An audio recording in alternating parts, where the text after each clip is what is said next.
2010. So, ang empowered consumers po ay nakita ko na po ito way back 2006. Kasi ako po ay isang security guard po sa may PLC for Ganding Empire Tower. So, kung sino yung nakapunta na sa opisina natin sa EIC. So, yun. Doon po ako mismo. Ako po mismo yung lobby guard na kung saan, yun, sila Upline Brian. Dumaan po yan sa akin nung nagsisimula pa yan. So, ako po yung talagang sobrang sipag na security guard. Kaya po, nakilala ko po ang Team Global way back 2006. Pero bakit 2010 ako sumali?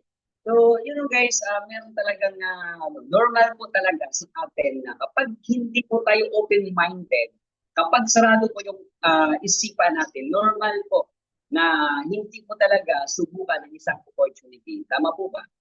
So, ayun,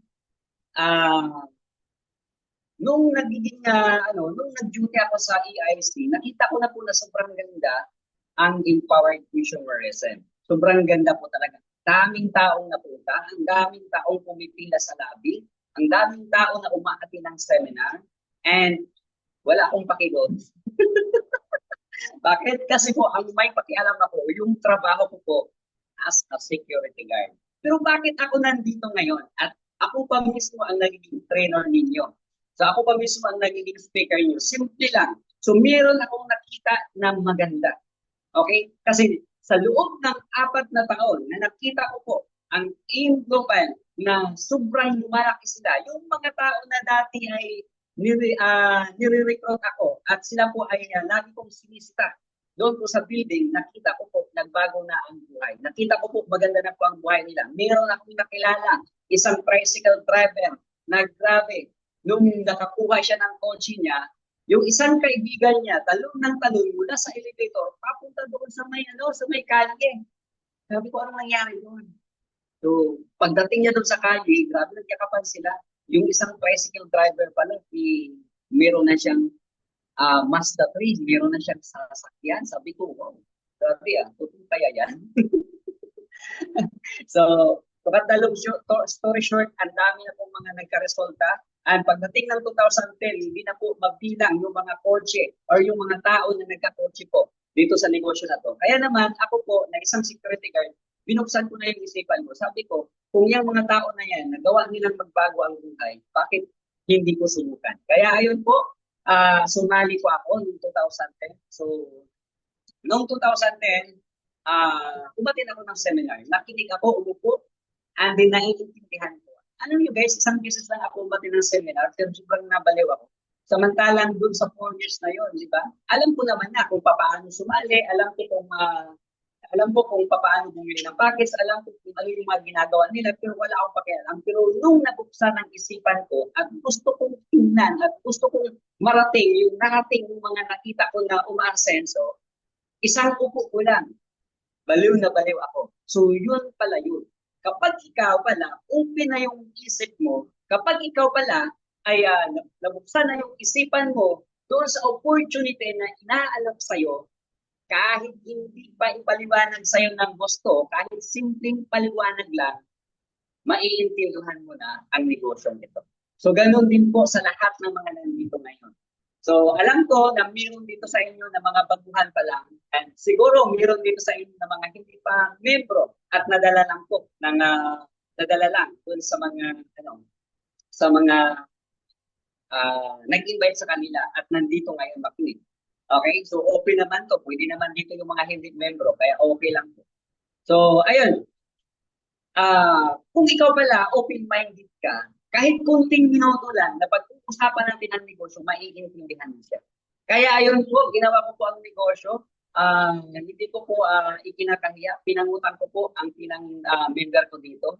So, nag-loan po ako doon sa agency namin. Sabi ko po sa agency, sir, kailangan ko po ng pera kasi na-dengue po yung pamangkin ko. Hindi ko po sinabi na isali ko dito, mag-membro ako. Sabi ko, na-dengue yung pamangkin ko. Kailangan ko ng pera kasi hindi makakalabas ng hospital kapag hindi ako makautang. Kaya ayun, pinautang ko ako sa agency. Nung nakautang ako, dumiretso ako kaagad sa head office sa 3rd floor mismo ng opisina natin. Dumiretso ako doon. And bumili ako ng package. And tuwang-tuwa po ako. Matinang ulit ng seller. I think hindi ko yata yung naatinan ko na yun. And kinagabihan, umuwi ako, hawak-hawak ko yung package. Sabi kasi ng speaker, kung kami membro mo lang, yakapin mo yung package mo. O, di ba? Yakapin mo yung package mo pa uwi. Kaya ayun, niyakap ko po. Puto-puto talaga ako. Niyakap ko po yung package pa uwi. At ang sabi pa ng speaker, itabi mo pagtulong. Ayun, tinabi ko po pagtulong yung package ko. And siyempre, worth it naman. Kasi ako naman, pinangutang ko yun eh. Kaya okay lang itabi sa pagtulong. Okay lang, yakapin mo yung package. Tama? And then, kinabukasan, tinawagan ko yung kakilala ko sa may nabuta sa Bagong Silang. Sabi ko, ate, pupunta ako dyan kasi meron akong sasabihin sa inyo. Do hindi nila alam kung anong sasabihin ko, pero magpipresent ko ako doon. Ang good news, pagdating doon, mayroon pong 10 na tao kaagad na nakakot yung tinawagan ko. And first day pa lang sa negosyo ito, nag-present ako. Unang bili ko pa lang ng package, nag-present ako. Ang dami kong nakinig sa akin, 10.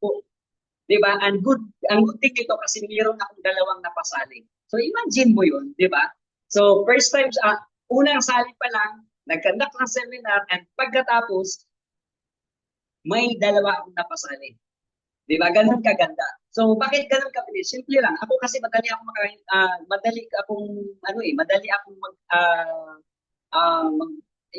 akong turuan sa mga tuwid. Kasi ako po, yung ilan po sa school, mahilig po ako yung mga oral recitation, di ba? Oral recitation, mahilig ako niyan. Pag sabi ng teacher, tawagin, ako yung unang tumaas ng kamay. Kasi mahilig po talaga ako sa ganyan. Mahilig ako sa presentation. Mahilig ako sa mga reporting doon sa school. And yun ay nagamit ko po dito. So, yun.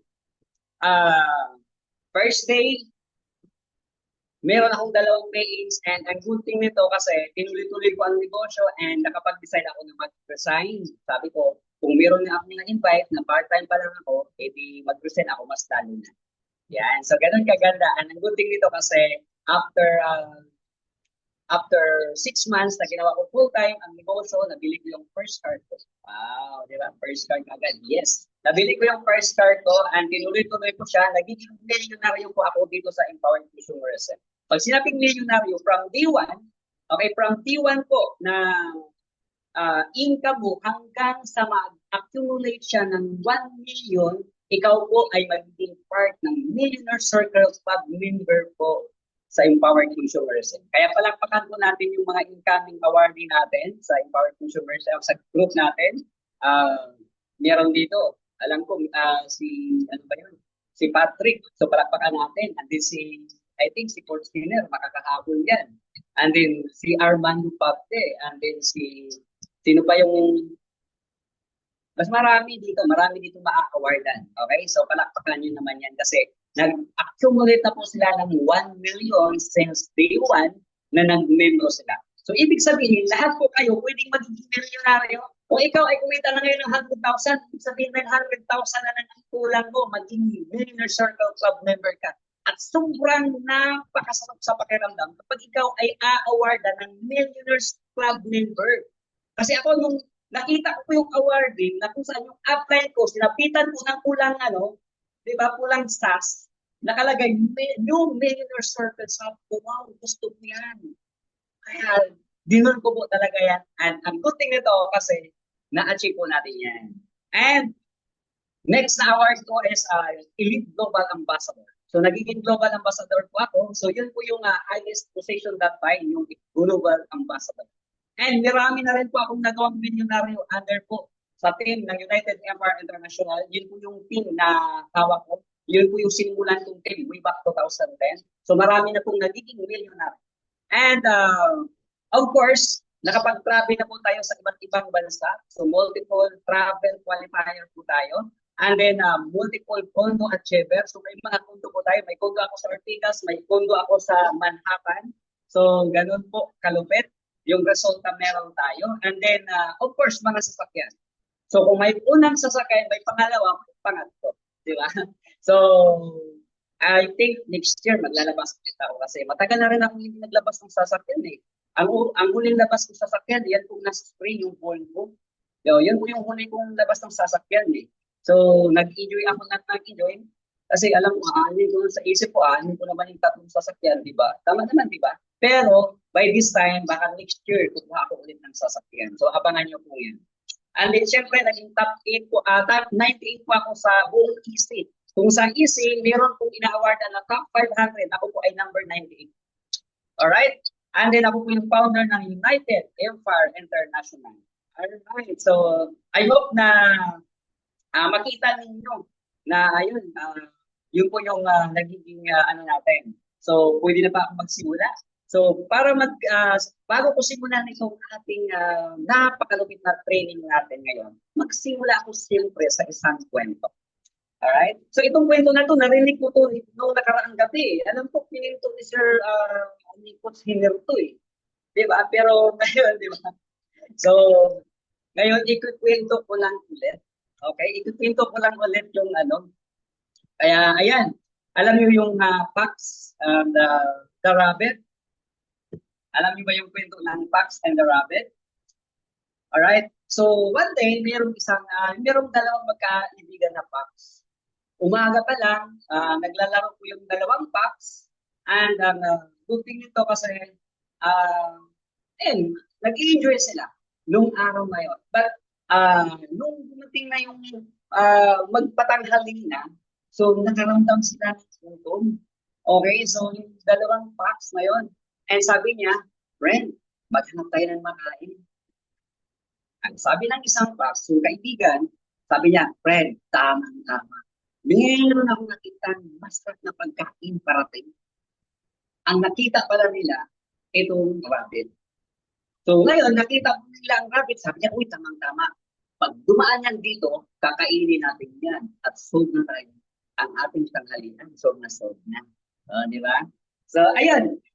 Nung nagtago sila, and then ang rabbit, dire-diretsong naglakad. Okay? Dire-diretsong naglakad. Nung time na yun, ang rabbit naman ay naghahanap din ng makakain.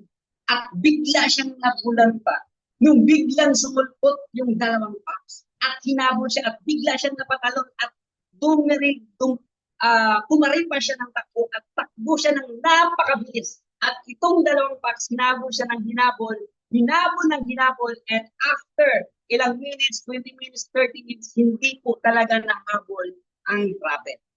Okay? So ang dalawang packs, tumigil na, hinihingal na, sabi niya, okay lang yan. So meron pa ibang makukuha natin na anong pagkain. Diba? So ano kaya ang reason kung bakit hindi nahabol yung rabbit sa tingin niyo po? So ang moral reason ko doon, ito po. Are you living just to survive? Okay? Ano ba ang commitment mo nung itong negosyo na to ay ginagawa mo? Or ikaw, ano ba ang commitment mo nung ginagawa mo ang negosyo na to? Para lang ba na makakain? Okay, makakain ng tanghalian o i-survive mo yung buhay mo? Ang dalawang packs, kaya hindi nila nahabol ang rabbit kasi gusto lang nila makakain. Tama? Gusto lang nila makakain, gusto lang nilang mabusog. Pero ang packs, ang rabbit, is gusto niyang isalba ang buhay niya. Kaya mas mabilis siyang tumakbo kasi kapag nahabol siya sa dalawang packs, patay siya. Tama ba? So, ganoon din po dito sa negosyo natin. Ngayon, ano ba ang reason bakit nandito ka? So, lahat naman tayo dito may rason. Tama? Ano ba? Ano ang rason mo? Para lang po ba makasurvive? Para lang makasurvive sa pang-araw-araw mo, sa pananghalian mo, sa pang-araw-araw na gastos, makabayad ng kuryente, makabayad ng tubig, okay, makabayad ng tuition fee, para lang doon ba ang commitment mo or gusto mong makaaraw sa kahirapan? So iba kasi ang galaw ng tao na gusto lang makabayad ng kuryente doon sa tao na gustong makaaraw sa kahirapan. Tama? So ikaw, ano ba dito? So itype mo dyan, ikaw lang po ang nakakaalam kung ano ba ang commitment mo sa araw-araw na ginagawa mo ang negosyo na to. So i-comment nyo po dyan kung ano, para lang makasurvive kung gusto mong maahon sa kahirapan. So para at least makita po ng 82 participants natin. Okay? So, ayun. Pag-uusapan po natin yung tinatawag na social security system. So ano ba yung social security system? Ang social security system, ito po yung survey. Okay? Survey na kung saan, ayon pa dito sa survey na to, mayroong 45% na dependent sila sa relatives nila. So imagine mo guys, na mayroong mga tao na walang trabaho, mayroong mga tao na nabubuhay araw-araw, pero nagdepende sila sa kanilang mga kamag-anak. Sino kaya yung mga yun?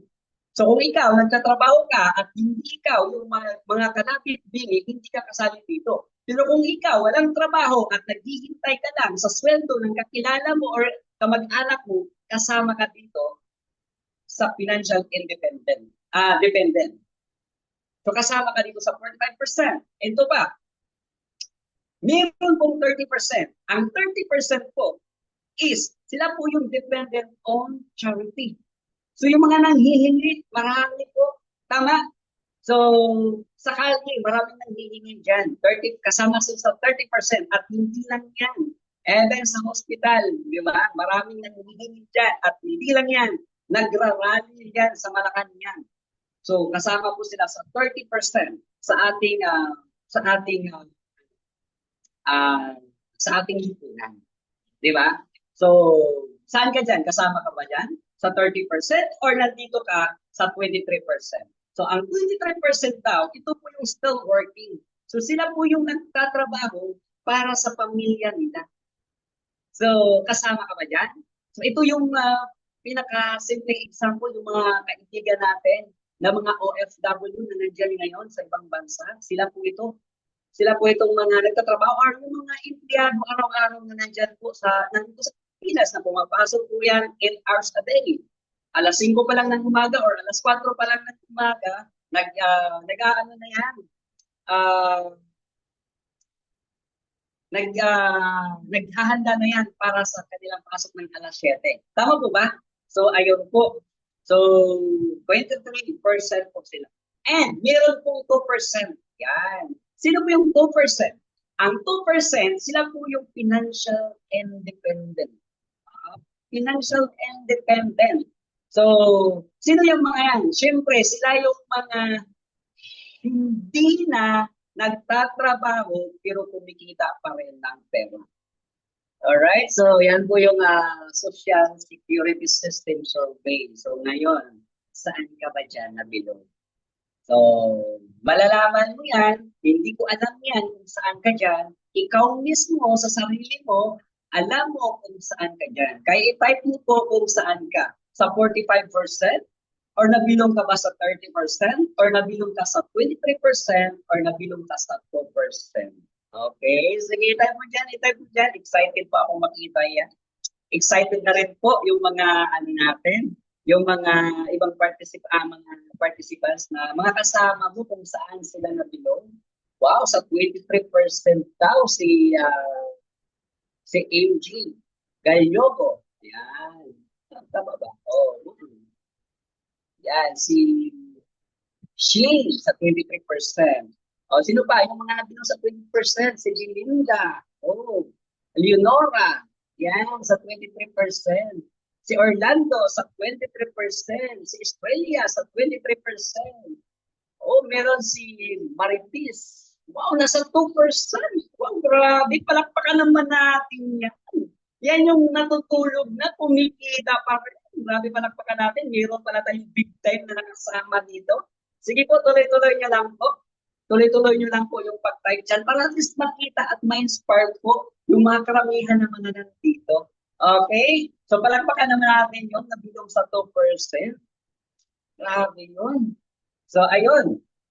Pag-usapan naman natin yung countries classification. So, bakit ko ba binabanggit ito, guys? Para at least mahimay-himay natin kung saan ba tayo nabilong at ano yung i-develop natin. Okay? So, alam ko, guys, tayo po mga lahat ng mga nandito is uhaw tayo sa learnings. Gusto-gusto natin umasenso. Gusto-gusto natin mabago ang buhay natin. Pero hindi natin alam kung nasaan po tayo. Kaya po, himay-himayin po natin ito ngayon at kayo po mismo magsasabi kung nasaan po kayo. Alright? So ayan, punta tayo sa countries classification. O, sa countries classification, meron pong mga bansa na mga underdeveloped. So ngayon, malalaman mo kung nasaan kang bansa ngayon at doon ka na belong. Ano yung mga bansa na underdeveloped? Itong mga bansa na underdeveloped, ito po sila yung mga poverty is mahirap talaga. Sobrang daming taong mahirap. Okay, ito yung mga bansa na so nakita mo na talagang lahat halos walang trabaho. Okay? And yung mga nagtatrabaho po, yung mga white collar workers ay kukunti lang. Okay, ito yung bansa na to. So, I think, di ko alam kung saan bansa na to. Di ba? Pero ito po yung bansa na to na marami po mga bansa ngayon na underdeveloped pa. So, I thought, noong 2021, nung nag-research ako, marami sa bandang Africa, basta ganun, papunta doon, ang dami. Di ba? So, ngayon, ang country na to, yung mga negosyante ay mga maliliit lang. Yung mga small piece versus small piece. So, mga food cart, di ba? Mga karita-kariton lang, mga sa turo-turo, tabi-tabi. Yun lang yung mga negosyong nandoon sa countries na to. So, meron ka bang alam sa country na to? So, alam mo ba yan? Kung, siyempre, kung alam mo ba kung saan yan? Kasi I know, meron. Tama? So, ngayon, punta tayo sa pangalawa.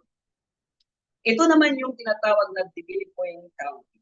So, ang developing country, ito po yung mga countries na talagang may asenso na, pero hindi pa fully developed.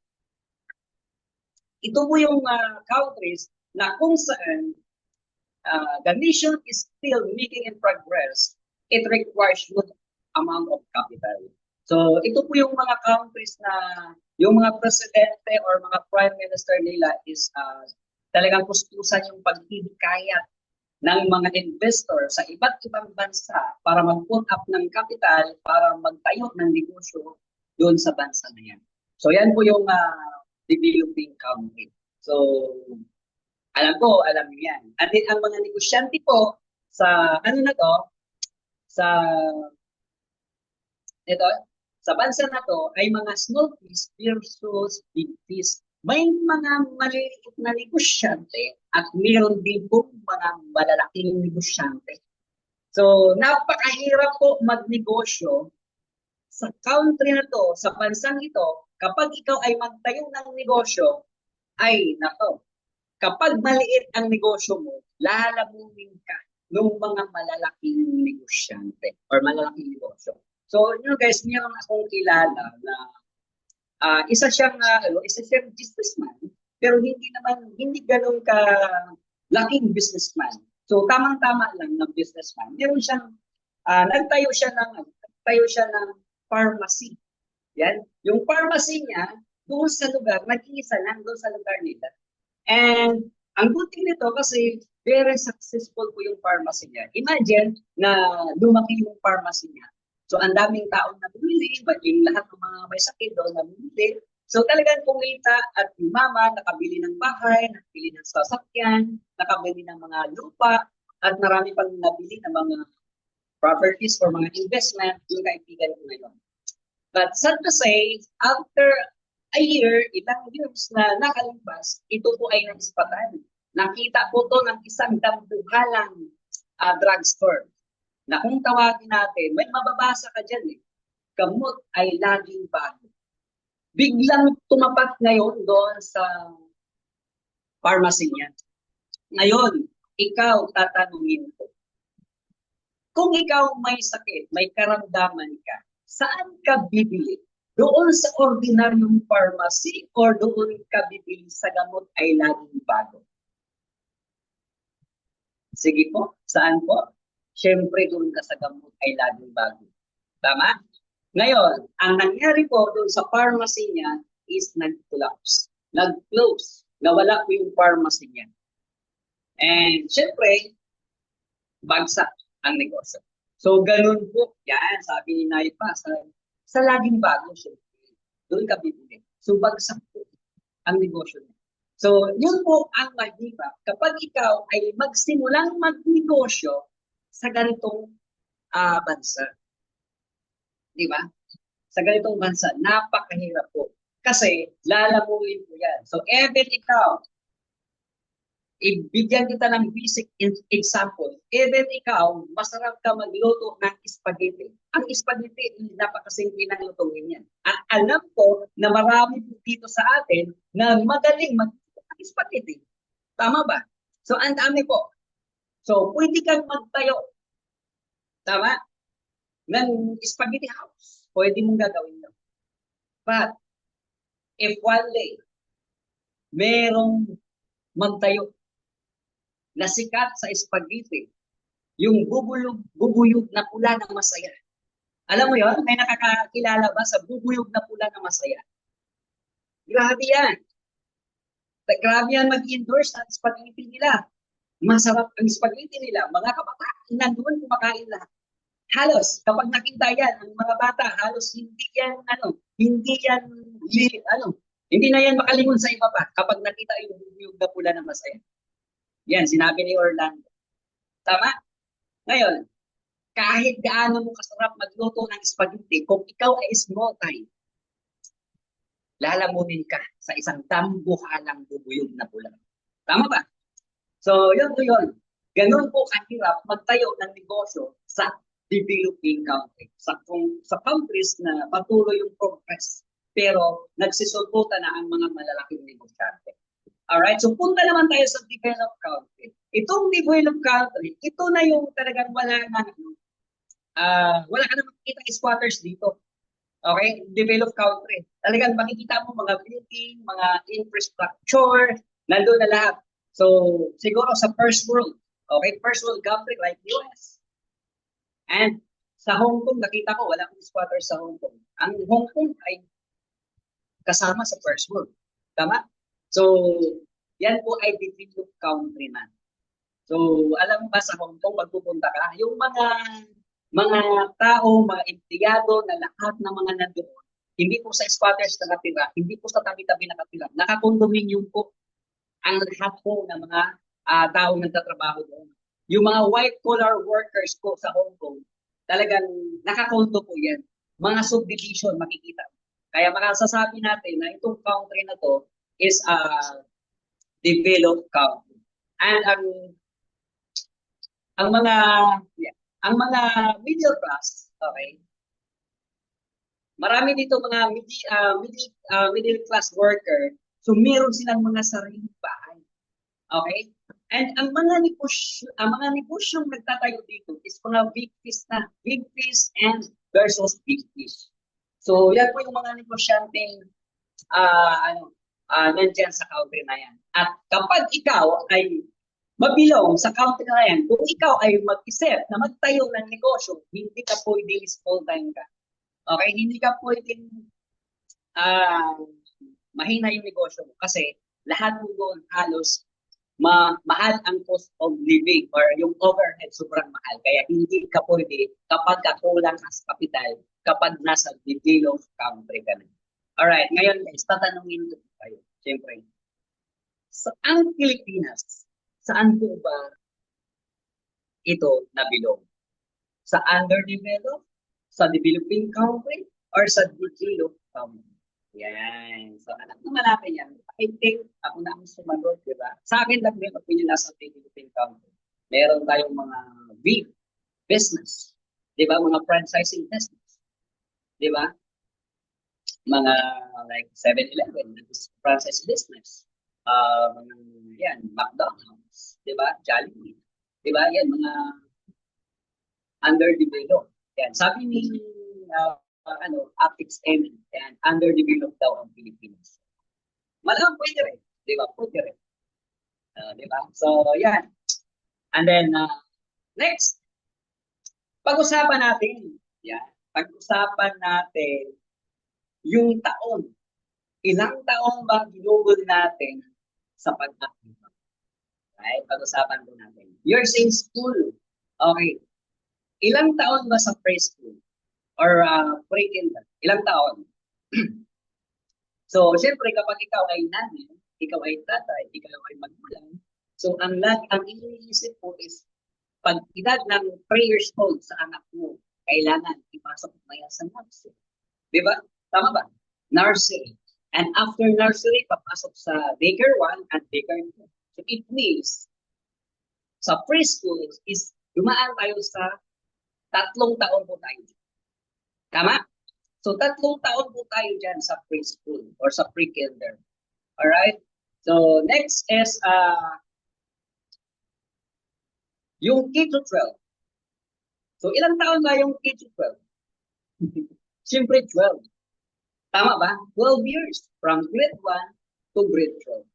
So nag-aaral tayo dyan, hinuhubog tayo dyan tayo tinuturuan magbasa at magsulat. Tama? Sa K-12. And then next is college. So ilang taon ba tayo sa college? So sa college, dyan ka nagsusunod ng kilay. Dyan ka na-stress para mag-graduate, para magiging minister or whatever. Dyan na nagsusunod ng kilay. So, ilang taon ba yan? That is 4 years to 7 years. Tama?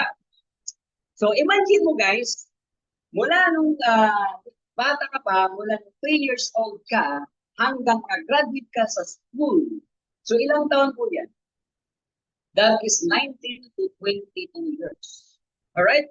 So imagine, 19 to 22 years, that is 1/3 of your life. That is 1/3 of your life na binuhos mo ang oras mo sa pag-aaral. And yet, kumusta ka today? Tama? May nangyayari ba? Anong natutunan mo sa school? Anong pinag-aralan mo sa school na nagagamit mo ngayon sa paghahanap buhay mo? Sa pang-araw? Can you imagine almost 1/3 of your life na doon ka lahat? So, hindi mo na-enjoy yung, I think meron namang nag-enjoy, yung mga bulak doon. Di ba? Papasok tapos lalabas lang din sa pag-resist. Tama? Tama, di ba? So, imagine. Guys, warning ko. Reality check lang to. Okay?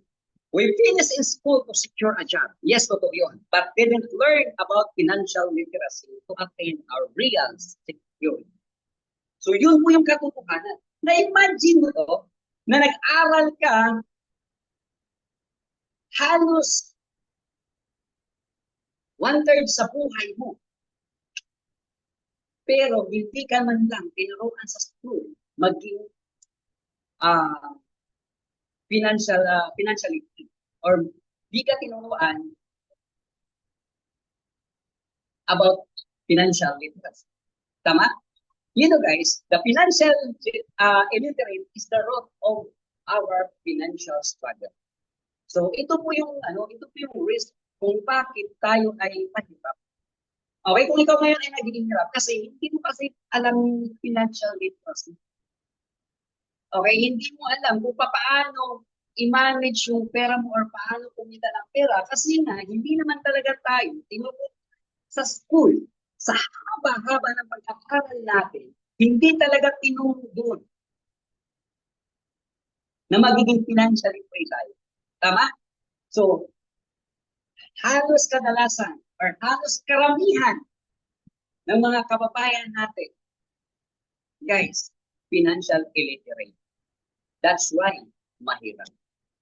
Tama?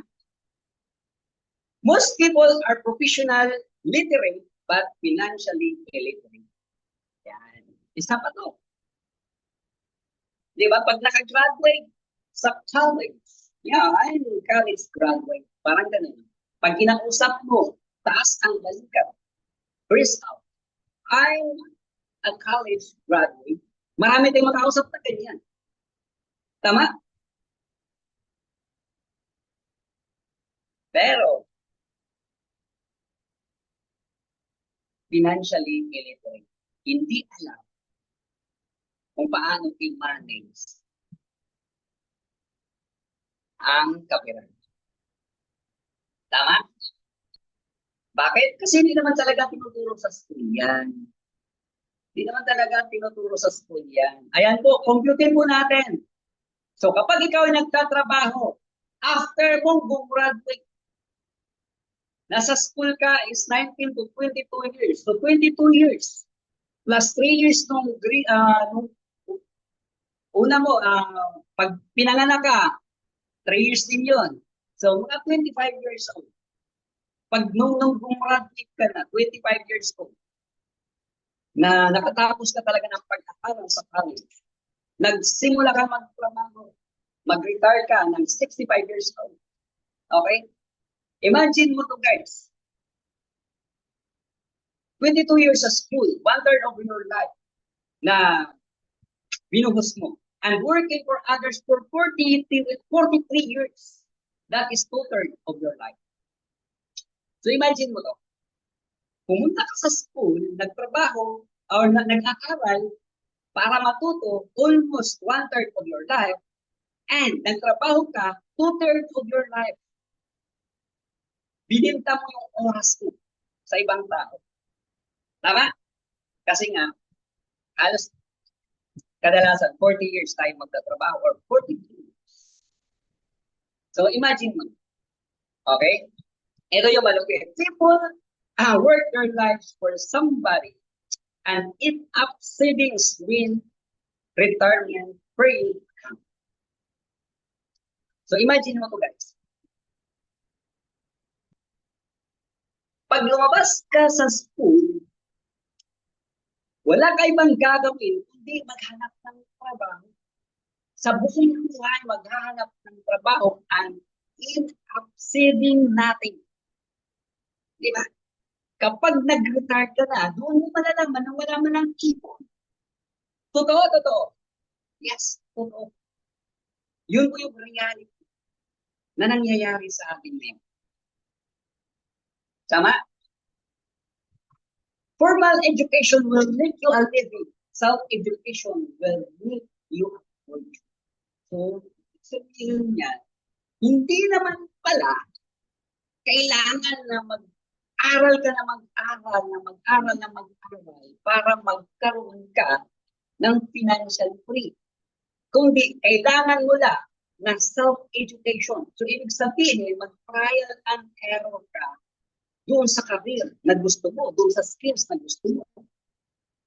Gusto mo magnegosyo? Yes, pasukin mo. Hindi ka agad-agad umasenso, but matututo ka. At pag natututo ka, yun po yung time na aani ka at magiging financial free. Diba? Even kung graduate ka sa school, after nun, pag naghanap ka ng trabaho, hahanapan ka pa ng experience. Tama? Pag nag-apply ka ng trabaho, hahanapan ka po ng experience. So, nakakalungkot. 22 years almost na pumasok ka sa school and pag-graduate mo, pag nag-apply ka ng trabaho, ano sasabihin? Especially yung mga ospital. Meron akong nakausap, nurse, registered nurse, nakausap. Nung gumraduate, nung nag-apply sa isang malaking ospital, you know what? Ang nangyayari? Guys, nagiging libre pa ang 2 taon niya doon sa ospital. Walang bayad. Volunteer. Imagine mo, registered nurse ka para makaroon ka ng matanggap ka sa isang ospital. Kailangan mag-volunteer ka muna for 2 years kasi kailangan po ng experience bago ka matanggap ng regular na doon. Yun po yung katotohanan. Na-imagine mo? So, napakahirap. Tama? Ito po yung mga reality na hindi po nakikita ng karamihan at patuloy pa rin ginagawa hanggang ngayon. And good news kasi narinig mo na to, pwede mo nang maiwasan. Palakpakan mo naman ang sarili mo. Alright, the main reason people struggle financially is because they have spent years in school but learn nothing about money. Yan po yung sabi ni Robert Kiyosaki. The result is that people learn to work for money but never learn to have money work for them. Aba, totoo. Yan po yung totoo, mga kaibigan.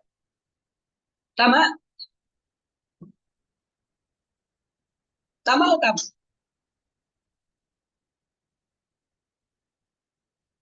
Halos buong buhay natin ay sinulog natin ang ating kilay sa pag-asa. Pero, wala tayong natutunan about sa pera. Yun po yung problema. Kaya tayo, marami po ang naghihirap. The poverty is around dito sa Philippines. Kaya medyo tama yung sabi ni Alex kanina eh. Medyo tama yung sinabi eh, na underdeveloped pa talaga ang Pilipinas eh. Tama, ang daming mahirap. Almost 97% ng mga Pilipino mahirap. Why? Because they not know about money. Hindi nila alam kung paano kumita ng pera. They learn about money but they don't know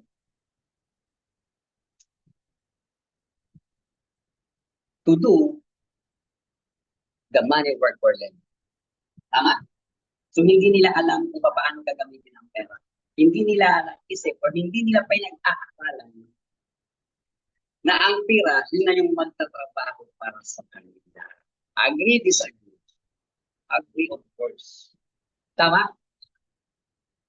For example, if we start working at the age of 25 years old and start saving at least 20,000 per month, pwede? Kaya o kaya? For example, ikaw ay 25 years old ngayon. So pakitype na ng mga ng mga edad ng 25 years old, pakitype na. Okay, may 25 years old ba dito? Okay? So kung ikaw ay 25 years old at nagsimula kang magtrabaho at every month, yun, 25 years old daw, siya namin sa Nicolas, wala pa naman natin yan. Yan, ayan, si April Boy. Wow, grabe. So, ngayon, pag nagsimula kang magtrabaho, yan, 61 years old na daw, si Ruben. Grabe ka, magkaedad to ni Chudora Amil. Yan, magkaedad to ni Nanay Chudora Amil sa Antipola na isang mananakit na umasenso at nagiging top 20 ng Power Consumerism. Kaya hataw ka, well-being. Okay? So, imagine kung ikaw ay 25 years old, kaya ba? Kaya ba itong ikipunin ang 20,000 per month every month? Kung ikaw ay magtatrabaho? I think business suntok sa buwan. Bakit? Kasi, alam ko, mataas na level na ito, executive level na itong 20,000 per month dito sa Pilipinas ngayon. Kasi ang minimum dito ay, I think, 15,000 lang. So, ibig sabihin, above minimum ka kapag ka ikaw ay mayroong 20,000 per month. So, para makapag-ipon ka ng 20,000 per month, dapat ang sweldo mo nasa 50,000. Tama ba? Kaya ba? So, for example, kasi kung maliit ang sweldo mo, pagkain pa lang, ubos na yan. Tama? So, for example na lang, na 20,000 per month na ipon mo. Times 12 months, that is 240,000. So, sa loob ng isang taon, meron kang savings na 240,000. So, ibig sabihin yan, kung 25 years old ka, last year, ito, 26 years old ka na, at meron ka na 240,000 pesos. So, plus natin ang 10 years. Okay? Plus 10 years natin. So, yung 240,000 times 10 years, that is 2.4 million. And 36 years old ka na ngayon. Anon. Tama? So, meron kang 2.4 million after 10 years again and 36 years old ka niyan. And, dagdagan ulit natin ng another 10 years. So, another 10 years, so plus 2.4 million, that is 4.8 million, and after 10 years, ikaw po ay 46 years old na. Tama? 46 years old ka na yan. And dagdagan ulit natin ng another 10 years. Plus 2.4 million equals 7.2 million ang ipon mo and 56 years old ka niyan. So imagine mo, malapit ka na sa retirement age. Kung ikaw ay mag-ipon ng 20,000 per month, meron kang 7.2 million. So palakpakan mo yung sarili mo. Di ba? Imagine mo, 30 years of working, meron kang 7.2 million. Malaki? Yes, malaki yan. Pero, liliit yan because of years na nagtatrabaho. Tama ba? So, employment is a rat race. Ito yung tandaan niyo mga kaibigan. Kapag ikaw ay naghanap ng trabaho o pumasok sa trabaho, para kang pumasok sa hawla ng dagat.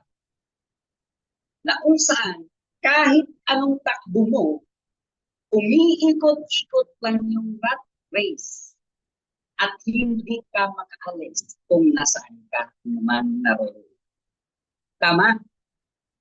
Gising ka ng umaga, pasok sa trabaho, after magtrabaho, uwi ka at matulog. Gising ulit sa umaga, pasok sa trabaho, pagkatapos ng trabaho, tulog. Sa sweldo ka, sa kinsinas, at sweldo ka ulit sa katapusan. Magbayad ka sa utang mo sa katapusan, pero mangungutang ka ulit pagdating ng kinsinas. So, employment is a rat race. So, ito yung gusto kong putulin, guys. Bakit ko gustong i-conduct yung training na to? Kasi gusto kong putulin ang kahirapan. Bakit dito po tayo naghihirap? Kahit anong sipag mo sa trabaho, kahit ilang taon ka nang magtatrabaho, hindi po matatapos ang kahirapan dyan. Kung ang sweldo mo ay kulang. Especially po sa ating mga viewers ngayon ng mga OFW.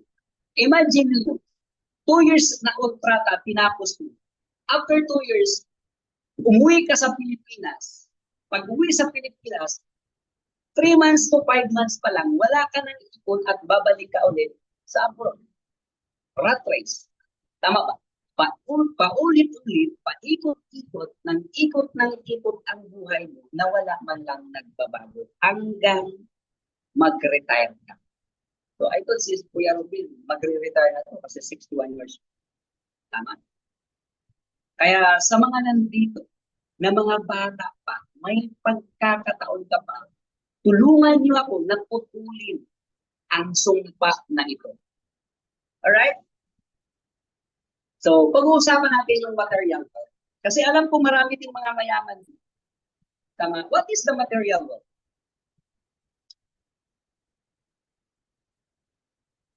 The material wealth, it is the status of our income that support our way of living even if we do not work. Yan. Yung pala yung ibig sabihin ng material wealth. So, doon mo malalaman or dito mo masusukat kung gaano ka ba kayaman or mapira ka ba or only for survival. Dito mo malalaman. So, kung may pira ka ngayon sa bank, okay, kung magkano man yan, ikaw lang yung nakakaalam yan. What if bigla kang natanggal sa trabaho? Ilang buwan or ilang taon ka kaya na makasurvive na hindi magtrabaho ulit? So, for example, di ba? It is the number of days we can survive without working. Yan. So, ano ba? Tama ba? So, meron ka bang savings yan ngayon? Na kung saan, wala kang trabaho, mabubuhay ka pa. Makasurvive ka sa pang-araw na hindi ka magtatrabaho. Ang tanong, ilang buwan ba or ilang taon ba bago ka makasurvive? Para ka makasurvive sa pirang meron ka ngayon. Ang tawag dyan is the material wealth. Okay. For example, meron kang 100,000 sa bangko na savings or 1 million sa bangko na savings. Para maiintindihan mo kung ano ba ang ibig sabihin ng material wealth. O kung meron kang 100,000 pesos sa bangko na savings ngayon, wow, milyonaryo ka, congratulations, palakpakan mo ang sarili mo. But then again, saan ba, ano ba ang hangganan or hanggang kailan ang hangganan sa 1 million mo kapag hindi ka nagtatrabaho? For example, ang monthly expenses mo is 100,000 pesos. Aba, ang laki naman si Coach 2. Hindi naman siguro 100,000 ang expenses ko. So, ikaw yun. Hindi po 100,000 ang expenses mo. Tama? Pero ang mga millionaire, ang mga mayayaman tao, maliit po ang 100,000 expenses. Especially kapag may million ka. Okay? So imagine mo may savings kang 1 million, ibig sabihin yan, ang ganda ng trabaho mo. Ibig sabihin yan, ang ganda ng buhay mo. Meron kang mga sasakyan, may mga bahay ka. Tama? Nakapag-travel ka sa kung saan-saan yan. Kasi may savings ka. Savings pa lang yan eh. You know guys, ang Pilipino, bago ang savings, bibili mo na ng bahay yan. Bibili mo na ng sasakyan yan. Bibili mo na ng mga investment yan bago magkaroon ng savings yan. Tama ba? Kaya, for example, like me, ako na lang, nung sa Ortigas ako tumira, especially nung nasa Manhattan ako ilang taon, alam mo ba yung 100,000, kulang yan sa expenses ko pa lang. Expenses ko pa lang 120 to 130,000. Bakit? Kuryente pa lang po, 12,000 na. Aircon, refrigerator, etc. Blah, blah, marami. Diba? Kulang po ang 10,000 sa kuryente ka na. Yun po yung aking expenses nung nandun ako sa Manhattan. Ako lang mag-isa nun. 24 hours na kaya ito. Oh, imagine. So, paano mo sasabihin sa akin yan na hindi maubos yung 100,000? Parking pa lang, 3 parking. Magkano ang parking? Tag 5,000 each. May 3 akong sasakyan. It means meron akong 15,000 expenses sa parking pa lang sa sasakyan ko. Na-imagine? So, ganun po. Kaya, for example, ikaw ay meron kang 1 million at nag 100,000 pesos per month ka sa expenses, it means ang 1 million mo, that is 10 months. Tama? 1 million divided by 100,000, it is 10 months. So, ibig sabihin, yung 1 million mo pala, 10 months lang. That is your material wealth. Imagine. Na-imagine nyo ba naiintindihan? Kung may 1 million ka sa bangko at 100,000 pesos per month, okay, 100,000 pesos per month ang expenses mo, ang material wealth mo is 10 months or 300 days. Yun po yung material wealth mo. So, mayaman ka sa loob ng 10 months. Alright? So, ganun po siya. Okay? Yan. Your material wealth is 10 months or 300 days. Alright? So, may pag-uusapan naman natin ngayon yung asset and liabilities. Kasi dito po, dito po nagkakaganda-litsi-litsi yung mga kilala natin. Yung pagdating dito, hindi kasi naiintindihan about assets and liabilities. So, ano ba ito? Ang assets, that is put money in our pocket. So, pag sinasabing asset, nagpapasok siya ng pera sa bulsa natin. Yan yung asset. And the liabilities, that is take money out. Okay, takes money out of our pocket. So, yan po yung liabilities. So, for example, ikaw ngayon, nanood sa akin ngayon. For example, ikaw, bumili ka ng iPhone 16. Yes, meron akong iPhone 16 ngayon. Nagulat ako. Grabe naman. Ang bilis naman ang panahon. May iPhone 16 na naman. Last year pa lang, di ba? Nung March pa lang, iPhone 15 pa lang yun. Ngayon, 16 na. So, magkano naman yun? Kulang-kulang 90,000 or 100,000. Kulang-kulang 100,000. Ikaw ngayon nanonood sa akin dito, bumili ka ng iPhone. Ngayon, pagbili mo ng iPhone, ginamit mo sa pag-picture-picture, pag-post sa Facebook, lahat, etc. At wala kang ginagawa ng posting, nag-travel, nag-video, and matulog maglog.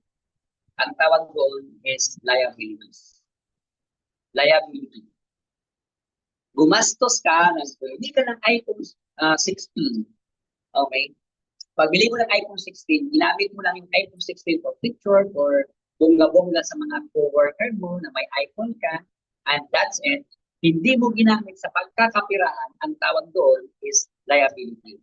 So, bumili ka ng iPhone, gumastos ka lang. At mas lalo pang nadagdagan ang gastos mo. Kasi siyempre, babawas pa ng load yan. Kada hilo mo, wala pong lumalabas na pera dyan.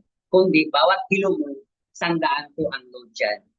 Diba? So, liability yan. But, kapag ikaw ay network marketer, okay, ikaw ay nag-business at ginamit mo yung iPhone 16 mo as dito sa negosyo mo, paggamit mo online prospecting, online, di ba, ginamit mo sa online and nag-recruit ka sa online, nag-i-invite, ginamit mo cellphone mo, ginamit mo as access, pinost mo sa Facebook, wow, dati lang akong ganito, ngayon naka-iPhone ako because of empowered consumerism. Kapag ganun ang post mo, yun ang ginawa mo sa cellphone na binili mo, that is asset.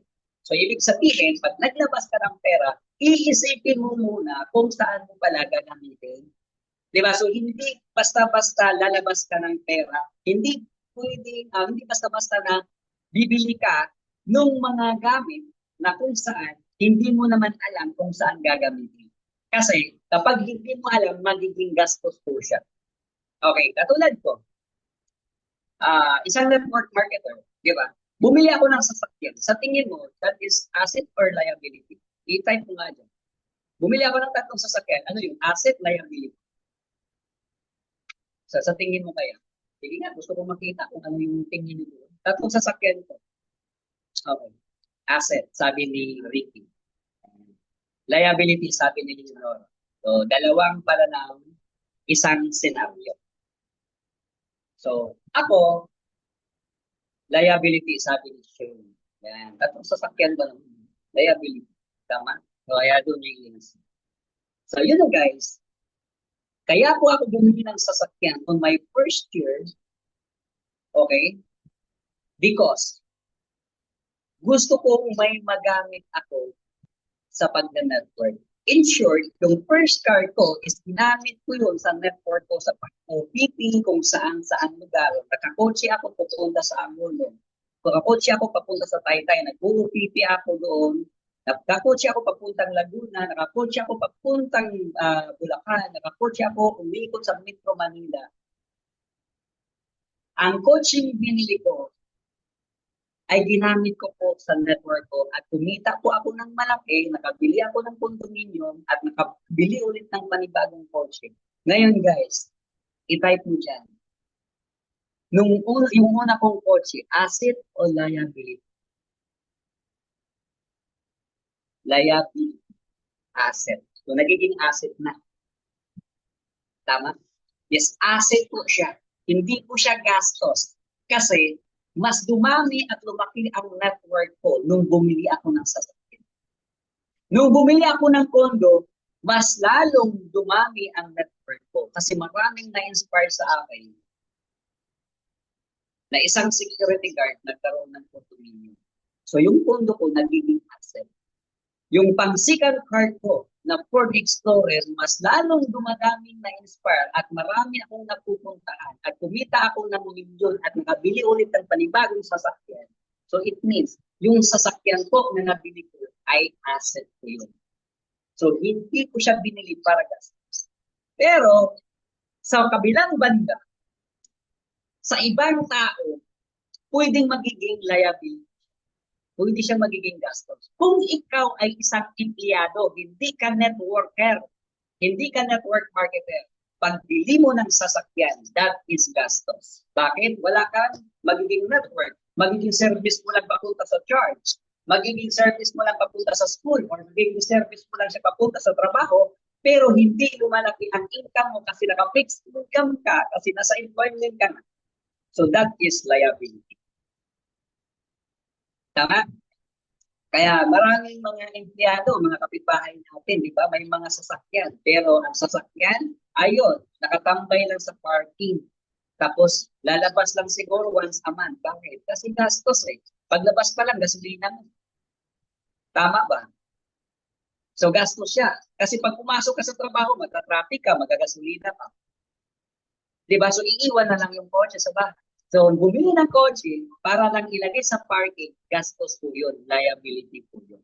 Kaya kung ikaw ay hindi network marketer na nandito ngayon, hindi ka naging power consumer yourself, pero may pera ka, may kakayahan ka, bumili ng sasakyan, aba mag-isip-isip ka muna. Kasi baka mamaya mabawasan yung kapital mo sa negosyo mo kasi ginastos mo na kagad sa sasakyan. Pero kung ikaw ngayon, ay networker at ikaw ngayon ay membro ng Empowering Consumerism at meron ka nang naipon na pwede kang bumili ng sasakyan, na kaya nang bumili ng sasakyan, ibili mo na yan. Alam mo bakit? Kasi mas lalong puputok ang network mo kapag may sasakyan ka kasi marami kang ma-inspire at marami kang maiiputan at mapupuntahan dahil may sasakyan. So palakpakan nyo naman ang sarili nyo. Okay? So ngayon, naiintindihan guys, malinaw? Malinaw po. So kung naiintindihan, pakitype naman ng number 1. Okay? So, inom muna ako ng tubig habang nagtatype kayo ng number 1.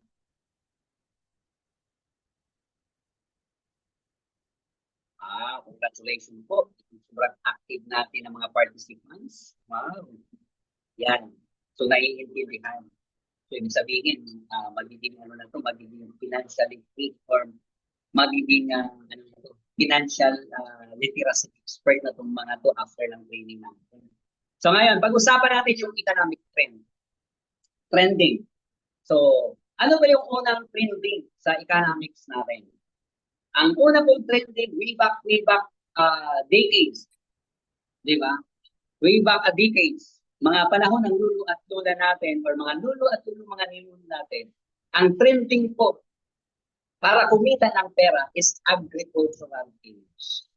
So, kapag ikaw ay may maraming lupain, ikaw po yung mayaman sa panahon na to. For those who have the land is owned. Diba? Kung ikaw may pinakamalaking lupain sa panahon na to, ikaw po yung mayaman. Bakit? Ikaw po yung magiging amo ng mga walang lupain, magtatrabaho po sa lupain. So, familiar po, kahit sa province, meron pa to. Okay? I think meron pa tong ganito. Diba? Na kung saan, kung sino yung may pinakamalaking lupain, yun po yung may pera. So, ganun po sa agricultural games. Diba? So, sino yung mga nakaranas nito na nagparamihan, nagpalakihan ng lupa? Diba? So, ngayon, ang next po is industrial age. Okay.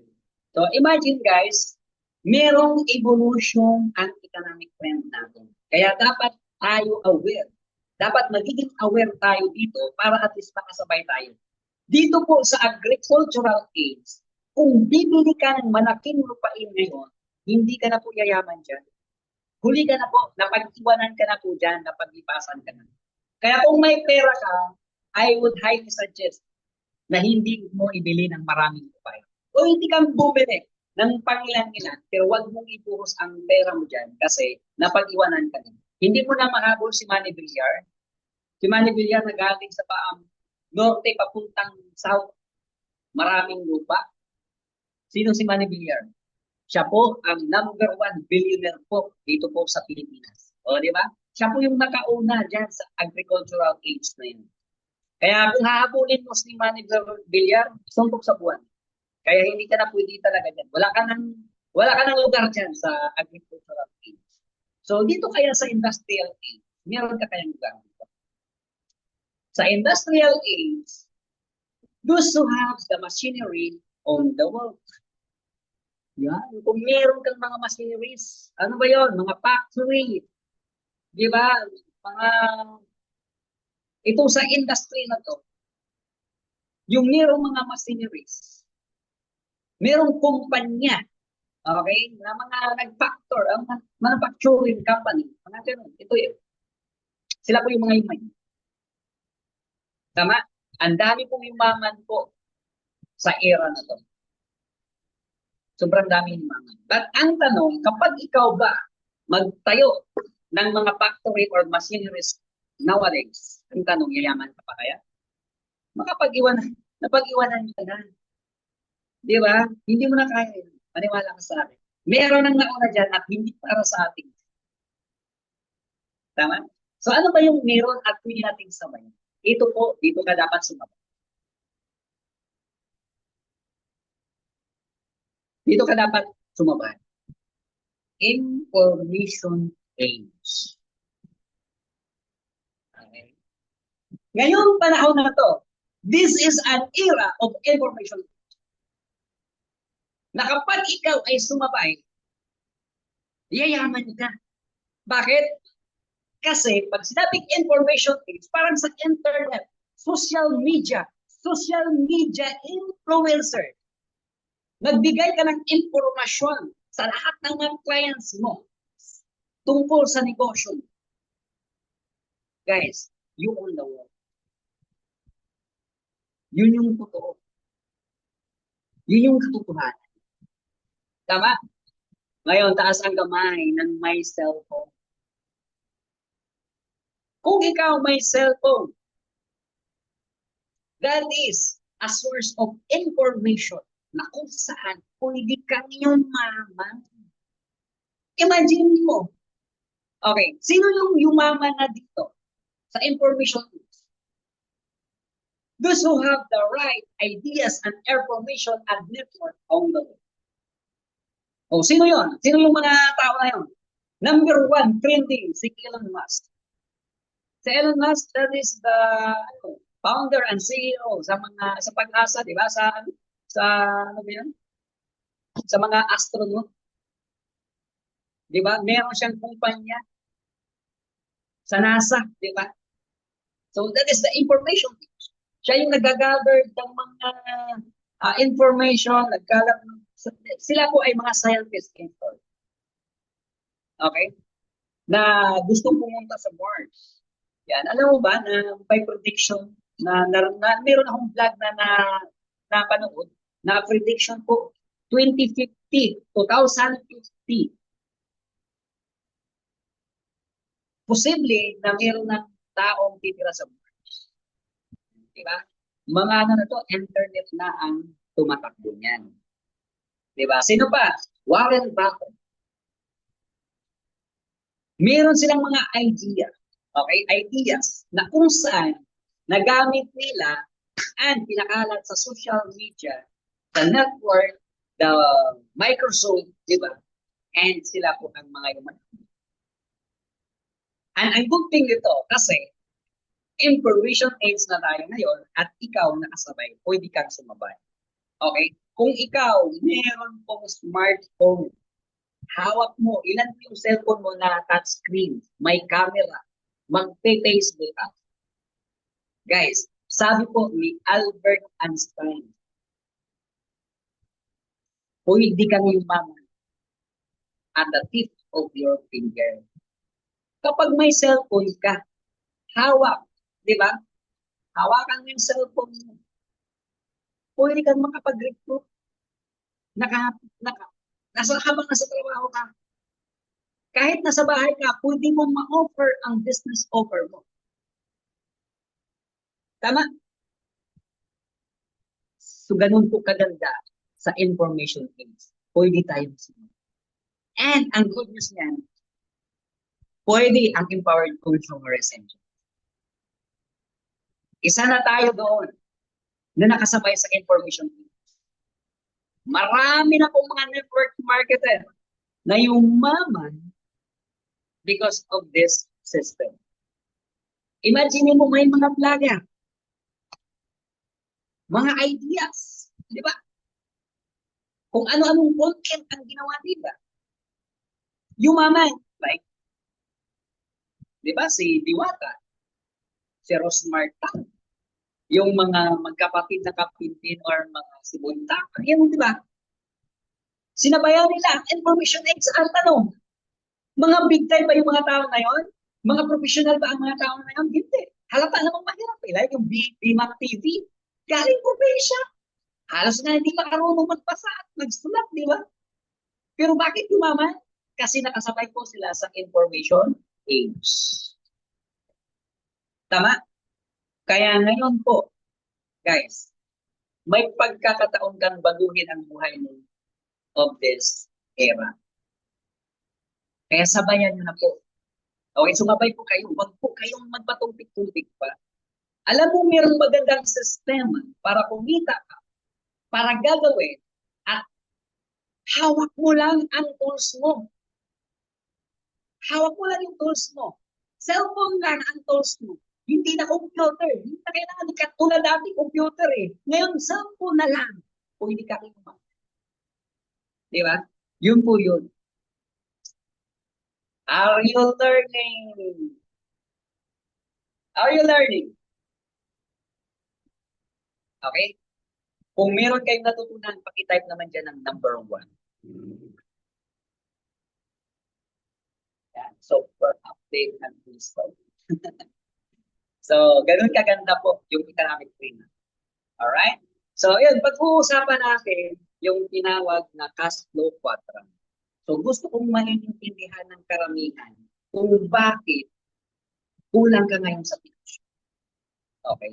Ito pong cash flow quadrant, ito po ay tinuro ni Robert Kiyosaki. Okay? Si Robert Kiyosaki, siya po ang financial guru na kung saan nagtuturo po ng Rich Dad Poor Dad. Sa kanya po ang ano na to, ang diagram na to. Meron dito yung letter A. Itong E, it stands for employment. And then the E stands for self-employed.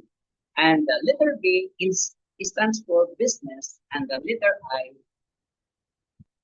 stands for investor. Stand for investor. Okay? So pag-uusapan natin yung letter E. Sino-sino ba yung mga nabilong sa letter E? You have a job or kayong mga empleyado. So kapag ikaw pala nagtatrabaho ngayon at sinasweldohan, ikaw po ay nabilong sa letter E. Employment. Okay? Sino-sino mga yon? Mga OFW. Yes, bilong po kayo sa letter E. Call center agent. Mga nurse, teachers, sales executive, and etc. Yan po ay mga employee. Ngayon, sa self-employed, sino-sino naman ang mga to? Mga small business owners. Aba, talaga ba? Yes. Meron kang sariling trabaho. May sarili kang negosyo. You own a job.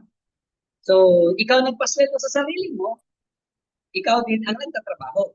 Wala kang empleyado. Ang tawag doon is self-employed. Tama? Sino-sino ang mga to?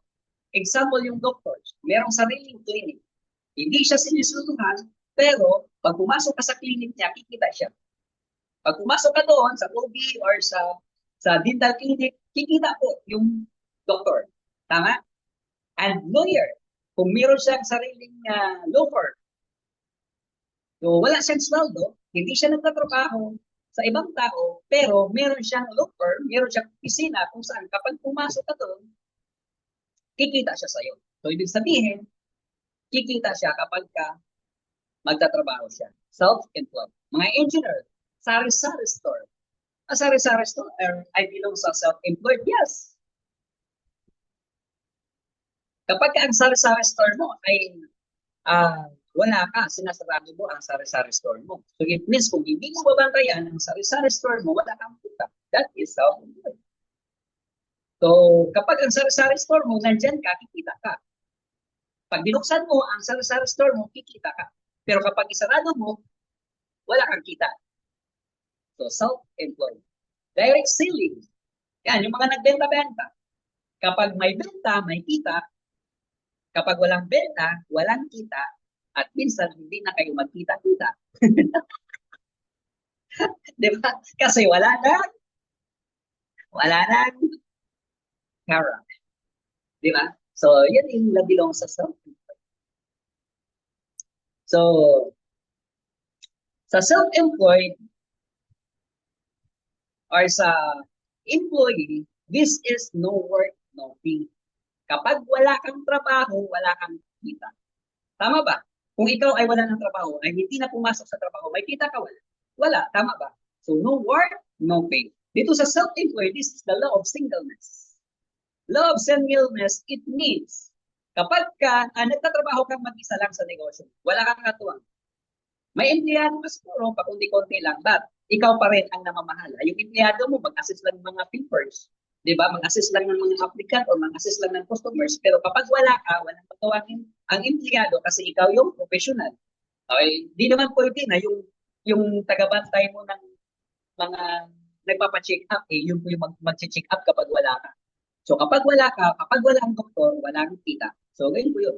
Law of singleness. Alright? So malinaw? So pasok tayo ngayon sa letter B. Business. Business, okay, you own a system. So, meron kang sariling sistema na kung saan pinapatakbo, na kung saan pinasa mo doon sa lahat ng mga empleyado mo at doon mo dinuduplicate ang sarili mo. So, meron kang magandang sistema. For example, ng Jollibee. Diba, ang Jollibee, meron siyang magandang system. Diba? Yung system na yun, naipasa niya sa mga empleyado niya, sa manager niya, at nagagawa po yan, Luzon, Visayas, Mindanao, buong Pilipinas, even sa ibang bansa, yung system niya tumatakbo kasi na-duplicate na po. So, ibig sabihin, you have a big business, you own a system na which is duplicated. So, madali siyang i-duplicate. So, yun po yung mga magninegosyo. Kaya kapag nag-isip kang magnegosyo, mag-iisip ka ngayon, ano kayang negosyo ang pwede kong itayo ngayon na madaling i-duplicate? So, madaling ituro doon sa mga empleyado. So, ikaw may naisip mo. So, ano kayang negosyo yun? Pwede mong gayahin ng Jollibee. So, ano ang natawag? Pwede mo, di ba? Ang dami nang bumaya sa Jollibee po. Ang dami nang ginayang bakto. Yan, like KFC. Di ba? Ano yun? Popeyes. Yan. O, parang Jollibee din yan. Ano ba yun? Wendy's. Parang Jollibee ang concept nila. So, it means, pwede mong gayahin yun. Yung system na yun. So, you own a system and the system is duplicated. So, madali siyang i-duplicate. Yun po yung sa business. Ngayon, kung hindi mo kayang magtayo ng Jollibee, pwede kang magtayo ng restaurant. Restaurant na duplicated, like Max Restaurant. Tama ba? Yung system mo, kayang i-duplicate. Di ba? Maraming Max Restaurant, kahit saan na, kung saan ka pupunta, makikita mo. Kasi ang system nila is duplicated. Madaling i-duplicate, madaling ituro, and uniform po ang pagkakatrabaho. So, you own a system which is na-duplicate. Okay? So, dito po papasok ang tinatawag na the law of leverage. Tama? So, ibig sabihin, kapag na-duplicate mo, okay? Kapag na-duplicate mo ang system mo at naturo mo na doon sa lahat ng mga tauhan mo, nag-leverage ka na. From the words lever, duplicated, leverage, dumadami. Okay? So, dumadami yung mga tao mo at dumadami yung branch mo. So, ibig sabihin yan, meron kang sistema na which is kahit wala ka, kahit hindi ka mag-offer sa araw na yon, kahit hindi ikaw ang mag-serve ng produkto mo doon sa mga customers, kikita ka pa rin ng sobrang laki at limpak-limpak because your system is duplicated na. Naituro mo na sa lahat ng empleyado mo. So, gano'n lang pala magnegosyo. Diba? So, ibig sabihin, this is a secret ng mga mayayaman, but this is an open secret. Lagis niyo po, ang leverage, this is a secret of the mayayaman, of the richest people. Okay, but this is an open secret. Bakit? Dahil madaling aralin. Sekreto sa pagyaman, pero open.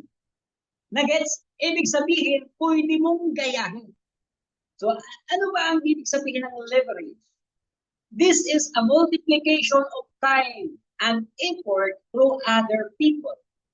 Tama? Para ka mag-leverage. Sabi ni John Paul Getty, I would rather have 1% of 100 people than to earn my 100% effort alone. Ano yung sabi ni John Paul Getty? Yan po yung si John Paul Getty po ang pinakaunang-unang billionaire na nagtuturo ng law of leverage. Okay? So imagine mo, sabi niya, I would rather have 1%, I would rather earn 1% of 100 people than to earn my 100% effort alone. It means, mas gusto niya pang kumita ng 10 piso sa 100 tao kaysa kumita siya ng 100 piso na nagtatrabaho siya mag-isa. Yun po yung ibig sabihin ng legalista, which is, yun po yung sekreto ng mga mayayaman, kaya lalo silang mayaman, but pwede nating pag-aralan. The secret, but it is an open secret. So, ibig sabihin ngayon, alam mo na kung paano yung maman. Bakit? Pwede ka pala mag-play ng sistema eh. Mag-isip ka ng ideas, like Mang Inasal. Saan ba nagagaling ang Mang Inasal? Galing sa Bacolod. Isang Ilonggo na nakapag-isip ng unli rice. Manok na inasal, sinamahan ng unli rice. At pumatok sa panglasa ng Pilipino. At ito yung malupit ngayon. Sobrang laki na ng Mang Inasal. So, ibig sabihin, pwede kang mag-provide, pwede kang mag-produce, pwede kang mag-negosyo talaga. Kasi tinuturo na. Hindi na siya sikreto ngayon kasi tinuturo na. Lalo na nandito ka ngayon. Kung may pera ka, pwede kang mag-negosyo. Tama? Ganun po. Ganun po ang law of leverage or ganyan po mag-negosyo. Dito po sa law of leverage, dito po sa business na to, ang mga negosyante dito is a small fish or even the big fish. So marami po tayo dito. Small fish, ano yun? Like mga food cart, franchising. Di ba? Like sa atin, meron tayo, small fish yan. Yung ano natin, matchin franchising natin, nabilo po siya sa small fish. Pag meron kang 300,000, pwede ka na magsimula ng matching, milk tea, ang products natin. Ano pa? Mga shumai king, mga ano pa, marami. So yan po ay mga small fish. Ang kalaban naman dito is mga big fish like Jollibee, McDonald's, KFC, di ba? Mga Max Restaurant, di ba? Mga Seafoods Island. So yun yung mga ano mo, yan yung mga kalaban.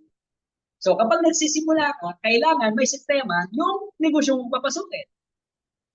Di ba? Kita mo naman ang empowered consumers, nilagyan ka agad ng sistema yung milk tea. Kaya meron tayong matching. So ganun po ang small business. Ganun po ang negosyante. Ganun po ang business. Tama? Like 7-Eleven. Mga ano yan, mga convenience store. Di ba? So pwede ka magtayo na ganyan, mag-convenience store. Di ba? Gagayahin nila. So the secret, but this is an open secret. So palakpakan nyo naman, may natutunan na naman kayo. So ayun, letter I na tayo. Sa letter I, ito yung tinatawag na investor. Money works for you. So imagine mo, living on interest. Kapag may pira ka, okay? Kapag may pira ka, nilagay mo sa bangko at ang interest doon, pwede ka nang mabuhay. Ikaw ay investor. Okay? So, ayon sa statistics, so, diba? According to the statistic or sa NSO, ayon sa survey nila, kapag meron kang 30 million, 30 milyones na ilagay sa bangko, qualified ka na as investor. Bakit? Kasi yung 30 million mo, ilagay mo sa bangko, ang tubo noon, 1% per annum, that is 300,000 pesos. So 300,000 pesos, ang kita mo monthly doon sa 30 million mo na nilagay sa bangko. So ang tanong, malaking pera ba ang 300,000? Of course, mahirap na ubusin yan, 300,000 per month. Pwede ka nang mabubuhay dyan kahit wala kang ginagawa. Ang tawag sa iyo ay investor, living on interest. Diba? So sino-sino ang pwede dito? Yung mayroong 30 million. Diba? Yun yung may 30 million pataas. Pwede ka dito. O ngayon, baka malapit ka nang nakapag-ipon ng ganito. O baka malapit ka nang magiging investor. Tama? So yan po yung mga taon na bilong dyan. So yan po yung kategorya kung papaano kumita or kategorya ng mga taong may pera dito po sa Pilipinas. Ito po yung kategorya niya. Nasaan ka dyan? Di ba? Tanungin mo ang sarili mo at ikaw lang ang nakakalam, nasaan ka ba dyan? Ikaw ba ay nasa letter A, employment? Ikaw ba ay sa self-employed? Ikaw ba ay nasa business? Or ikaw ba ay nasa industry? Ako po, nasa business po ako. Sa letter B. Kayo po, saan po kayo? Itype po saan kayo. Para at least ma-inspire nyo naman ang mga kasama natin dito laro. Di ba? Para ma-inspire nyo. Okay? Alright, next. Dreams. Pag-usapan ko natin yung dreams. Pangarap. Okay. Ang tanong, may pangarap ka ba? May pangarap ka ba? Okay? Kapag may pangarap ka, taasan mo na ang pangarap mo. Magkano pangarap mo? Kotse? 10, 15 million? 25 million na bahay? Travel, magkano? 10 million? Okay? Savings, magkano? 50 million savings? Total of 100 million? Pangarap mo? Ganun ba? You know guys, ang pangarap ay libre lang po. Kaya lakihan niyo po ang pangarap. Okay? So, 100 million na pangarap. Paano mo kukunin? Simple lang. Hindi mo makuha sa pagiging empleyado. Okay, kailangan mo mag-negotiate. Tama? Paano? Okay, paano? Paano makukuha yan? Guys, I would highly recommend na mag-network marketing ka. Multi-level marketing or network marketing. Sabi pa nga ng mga financial gurus, si Robert Kiyosaki at si Donald Trump, sila po, recommended nila network marketing. Napakadali po kasi ng network marketing. Tama? And sabi po ni Bill Gates, nung tinanong siya ni Oprah Winfrey, nung in-interview siya sa Oprah Winfrey Show, sabi ni Oprah Winfrey, kung ikaw, sir, bibigyan ka ng chance, okay, bibigyan ka ng chance na magsimula ulit. Ano ang simulan? Ano ang negosyong pasukin? Sabi niya, if I would give you a chance to start all over again, I would choose network marketing. So imagine niyo, yung may-ari na may gustong-gusto ang network marketing. Alright, so meron akong mga i-recommend sa inyo yung mga libro, which is the, yan po, Law of Leverage. Dapat mabasa mo yan. Alam mo bang sobrang ganda ng libro na yan, Law of Leverage? Rich Dad Poor Dad, basahin niyo po yan. Yan guys, meron akong mga ganyan. Baka sabihin niyo po ay, yan, baka sabihin niyo po ay nagbibiro ako. Ayan po, ito, Law of Leverage, hawak. Rich Dad Poor Dad. Yan, si John Maxwell and Robert Kiyosaki. So, meron tayong mga libro na yan. Marami tayong mga pinabasa. Kaya magbasa po kayo dyan. Marami po kayong matutunan sa, sa mga libro na yan.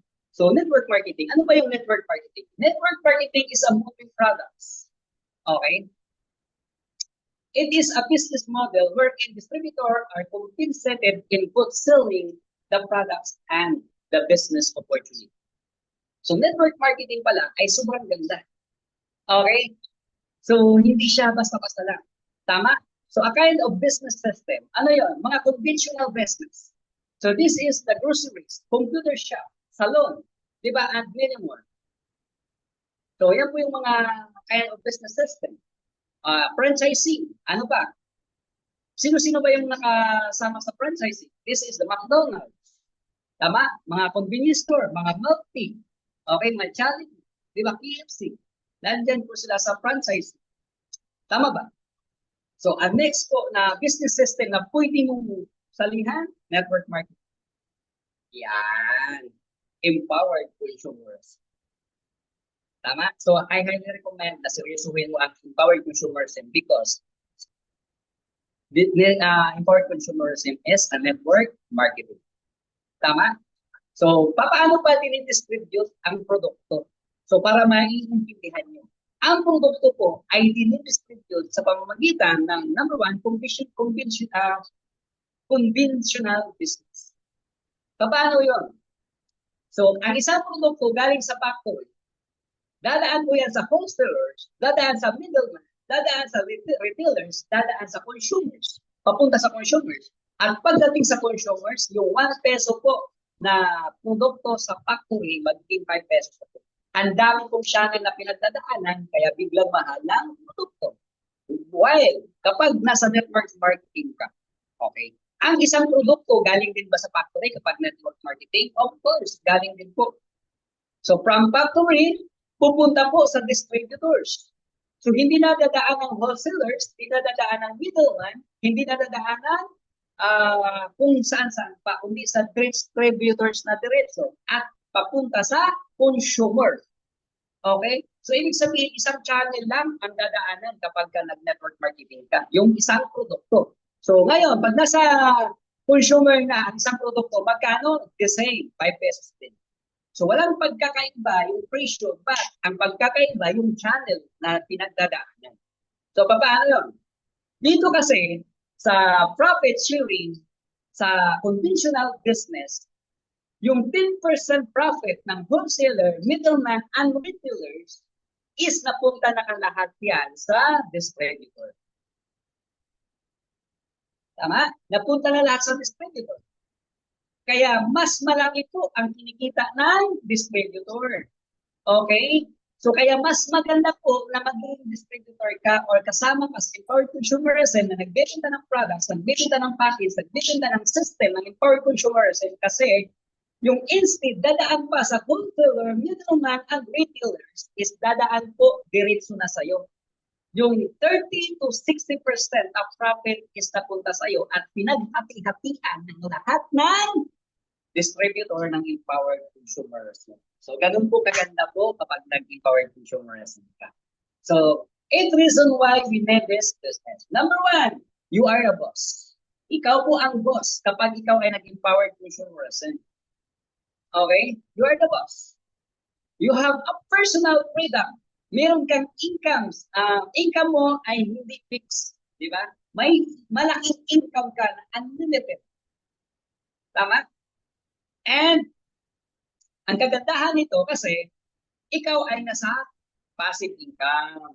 Di ba? Kasi kapag ikaw ay nasa employment or nagtatrabaho ka, okay, ang tawag dyan is active income received from performing a service.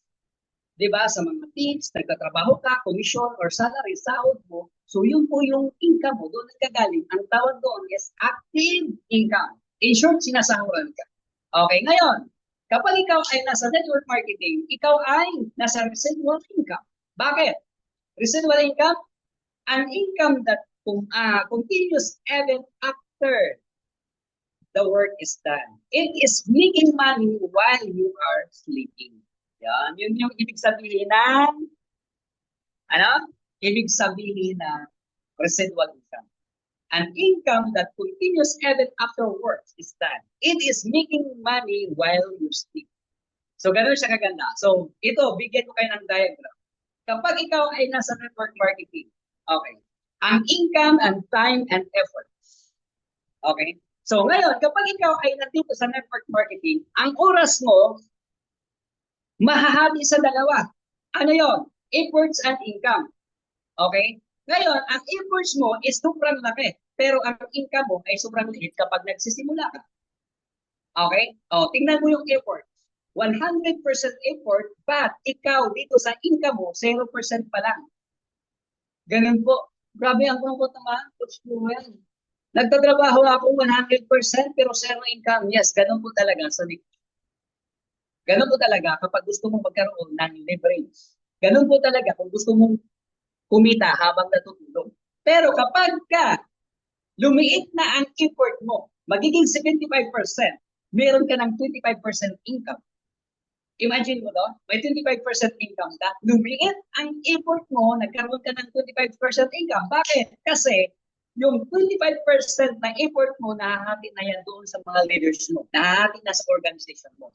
And kapag ka umabot na ng 50% ang effort mo, ang income mo din is 50% na. Ibig sabihin, kapag dumami na ang leaders mo, organization mo, mag 50-50 na ang commission mo. Maganda na ang kita mo. Ibig sabihin ng 50-50, 50% effort, 50% income. So, ibig sabihin, yung income mo is nakasurvive na or nalagpasan na ang kailangan mo araw-araw. And then, dumating sa point na mag-leverage ka ng todo, magiging 25% na lang ang effort mo, but the income is 75%. Maliit na ang effort mo, 25% na lang, pero ang income mo is 75%. Imagine, dumating ka sa point na sleeping while you earn. Sino itong mga to? Like mga Hall of Fame. Kahit natutulog mga Hall of Fame, zero effort na, pero 100% malaki ang income. So, ganun kaganda po ang residual income. Okay? So, ano pa? Kaya pa ba? Kaya pa ba? Kung kaya pa, mag-type ka dyan ng number 1. Okay? You are the boss. In the beginning, you have the privilege of working lots of hours for a little pay. So, sa simula, magtatrabaho ka ng maraming oras pero maliit ang kita. In the end, you have the joy of working little hours for lot of days. So, imagine mo na kapag ka natuloy-tuloy mo ang empowered consumerism, guys, kahit wala ka ng effort, may kita kang malaki because you are the boss. So, law of leverage, balik na naman tayo dito. Bakit ko biniginan yung law of leverage? Kasi ang daming tao na hindi talaga naiintindihan ang law of leverage. Okay, law of leverage, for example, the power of leverage, 2 options to earn. For example, yung una po, mamimili po kayo sa dalawa na to. sasahuran kita ng 250,000 for 30 days, or sasahuran kita sa second scenario na 1 centavo, okay, for a day, which double up its consecutive days until it reaches 30 days. So, saan ka dito sa dalawa na ito?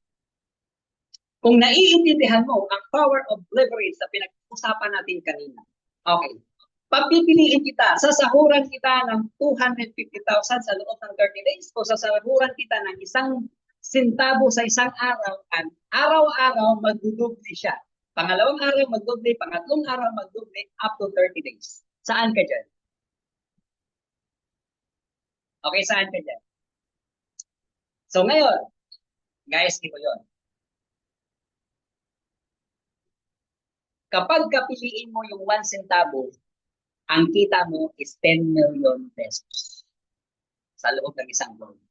Pero kapag piliin mo ang unang scenario, yung 250,000 sa 30 days ay fixed na yun. But dito nadudoble siya. Yun yung ibig sabihin ng leverage. Alright? So, a principle of multiplier. Yan yung leverage. So, ano pa? Scenario 2. Pangalawang scenario. A businessman with 30,000 employees times 8 hours per day, okay, equals 240,000 hours a day.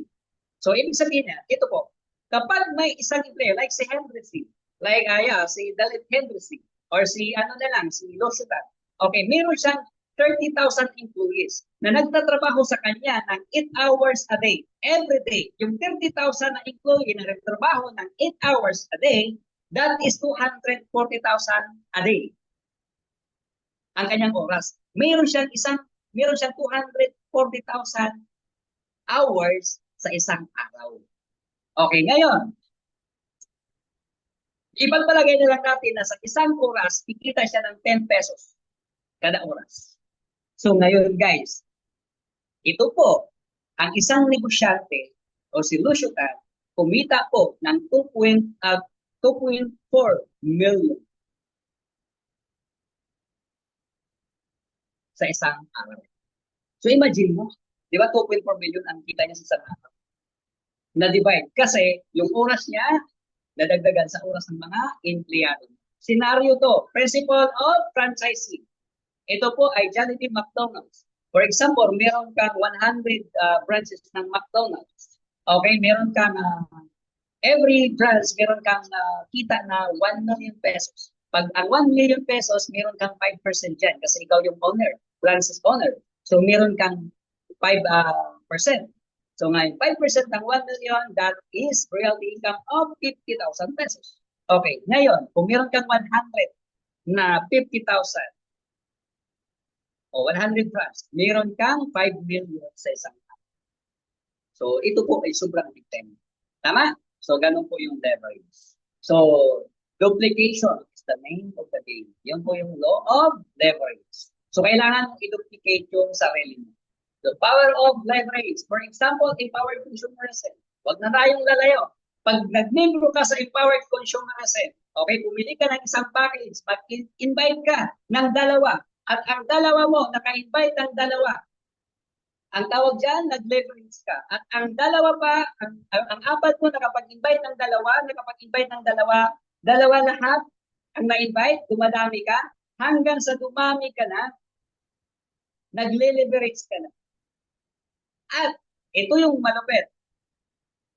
Kapag meron kang 10,000 people under your organization, kapag lumaki na yung network mo sa empowered consumerism, nagtrabaho lang sila ng 2 hours a day. Okay? Guys, ito yung malupit. Meron kang 20,000 hours sa isang araw. Imagine mo, ang normal po na oras na isang tao is 24 hours. Tama ba? 24 hours. Pero, dahil sa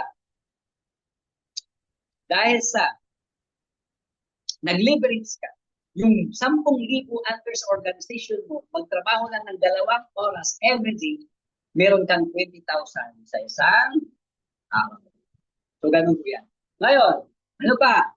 Number 3, save time and money. So, kapag nandito ka sa empowered consumerism, mag-save ka ng oras. Bakit? Kapag ikaw ay mag-i-empleyado, okay? Sumasahod ka ng 15,000 pesos per month. Ngayon, itayos natin sa 12 months, ang kita mo is 180,000 sa loob ng isang taon. Itayos natin yan sa 40 years. Ang kita mo sa buong buhay mo, from 25 years old ka up to 65 years old is 7.2 million. Tama? Ngayon, paano ka makasave dyan? Ito po kapag nasa empowered consumerism ka. Guys, for example na lang, kumita ka ng 200,000 pesos per month. Ang dami pong kumita dito ng 200,000 pesos per month. Okay, i-times 12 natin yan. Times 12, that is 2.4 million times 3 years. 7.2 million. Imagine mo kapag natawin mo pala ang empowered consumerism sa loob ng 3 years, yung kinita mo ng 40 years sa pag-iempleyado hanggang mag-retire ka, ay kikitain mo lang dito ng 3 years. Ano ang na-save mo? Oras. Bakit? Kasi hindi ka na nagtatrabaho ng mahabang panahon, kumita ka ng 7.2 million. So 37 years ang na-save mo out of 40 years. Ganun kaganda po dito sa empowered consumerism. At ang good thing nito, pang-apat is a copy business. Yung melting is a must. Ano yon? Be humble. Okay? Copy the process but not just the result. So guys, kung nakita mo yung mga yumayaman, malaking mga ano dito, mga uplines and etc. So, kopyahin mo yung mga ginagawa namin, but huwag yung kopyahin ang resulta. Kasi baka mamaya nakikita mo ako na baka next month pupunta ako sa ibang bansa, nakita mo, ganun gagayahin mo lang din ako. So, wag po. Baka ilang months na yun, bibili ako ng sasakyan, bibili ka din. Diba? Pero hindi mo tinatrabaho. Tingnan mo yung result or tingnan mo yung trabaho namin. Huwag po yung resulta namin. Okay? Be careful mo yung copy. Okay? Huwag kang pumopya doon sa alam mo naman na walang resulta. Alright? Marami kasi hindi nagkakaresulta kasi ang kinukopya walang resulta. Nahirapan na sa network, ang tinatanong, yung taong nahihirapan din. Diba? Kapag nahirapan ka, tanungin mo yung taong karapat-dapat tanungin. Yun yung mga mentors ng Empire Alliance Worldwide. Dito ka magtanong. So, network marketing versus traditional business. So, ito po yun. Like SM. Yan, copy business yan. SM, 7-Eleven, Philippine Airlines, kinopya yan. And kinopya ni Gokongwei yan. Nagtayo ng Robinson, nagtayo ng Ministop, nagtayo ng Cebu Pacific. Ang tanong, si Gokongwei ba? Nag-isip pa ba ng system na ano niya? Hindi po, kinopya niya lang po. Kinopya lang ni Gokongwei, si Henry C. Nagtayo ng SM, nagiging Robinson. O, di ba? So, copy business. Pag successful, ang kukopyahin mo, magiging successful ka din. Kaya kopyahin mo kami kung ano yung ginagawa namin at magiging successful ka, susunod ka dito po sa Empire Alliance Worldwide. Yan. At ang good thing ito, this opportunity is equal. Wala pong discrimination sa opportunity na to. Paano nakasabi? No age limit. Di ba? Kahit sino. Like si Kuya Romel, di ba? 61 years old. Hinanapan ba natin yan? Walang age limit. Kaya walang discrimination. This is equal na opportunity. No requirements. Tama? Totoo, di ba? Nung pumasok ka ba dito, nung ni-recruit ka ba, tinanong ka ba kung ano natapos mo? Anong requirements na meron ka? Naka-professional ka? Di ba wala? In-invite ka lang as long as may pangarap ka. Guys, pwede ka dito. Ganun kaganda. No discrimination. Kahit unan pa, kahit na pilay ka, kung ano ka man, kahit mongo ka, kahit pipi ka, ay okay lang. Bakit? All walks of life pwede dito. Kaya equal po ang opportunity ng empowered consumerism. So, tingnan mo to. Isa sa pinakamalupit nating leader na kapag for gold na nasa ilo-ilo yan. Isa po yan, direct pinanabusan ng itas. Imagine mo, in just 3 months time, na kinupya tayo. Kinupya ang ginagawa natin. Kumita po ng 100,000. Imagine mo in 3 months time. OFW, ikaw, OFW ka ba? Kaya mo rin to. Tama? So, ganun po, kaganda po ang negosyo natin. Meron dito mga doctors, lawyers, mga professional. Diba? So, kahit sino pwede. Diba? Meron dito mga police in uniform. In uniform, mga sundalo, soldiers, mga policemen, mga EEP. Diba? Iwan ko lang kung may abusayat dito. Pero di ko lang alam. Basta lahat po pwede po sa negosyo natin. Ganon kaganda ang negosyo natin. O imagine mo to, mayroong umakyat po, inawardan sa Muma Arena na isang pilay. Di ba? Alam, meron pang isa dyan na gumagapang mula sa baba. Nung nag-gold executive to, ito yung gumapang eh. Mula sa baba, gumapang. Hindi talaga siya nagpabuhat papunta sa taas. So imagine mo to. Kung may diskriminasyon ang kumpanya natin, wala na yan. Wala nang selfie yan.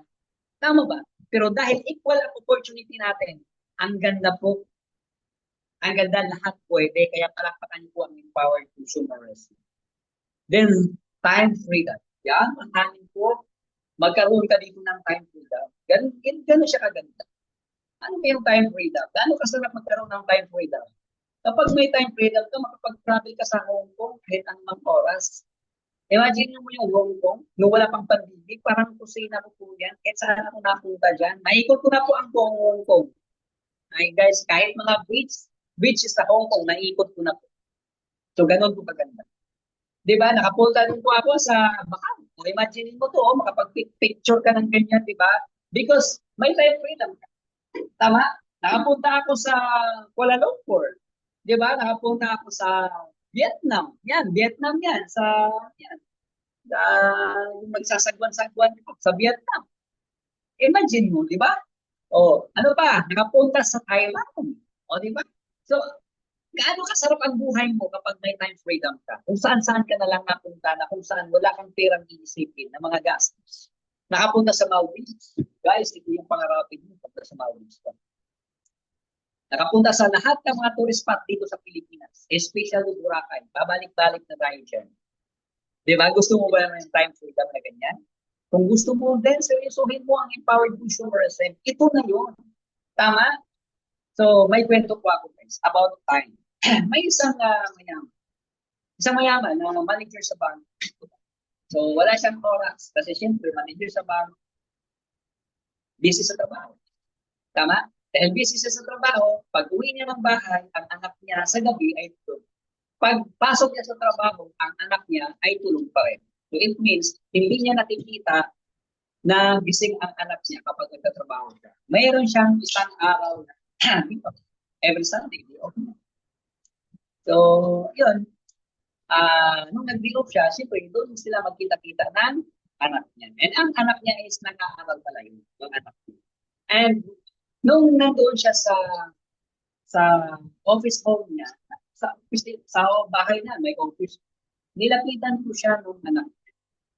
And sabi ng anak niya, tuwang-tuwa, lumapit sa kanya, Daddy, Daddy, Daddy, Daddy. Good morning, Daddy. Pakis ako, Daddy. Nasarap. Tama ba? At biglang nagtanong ang anak niya, Daddy, magkano ang sweldo mo sa isang oras?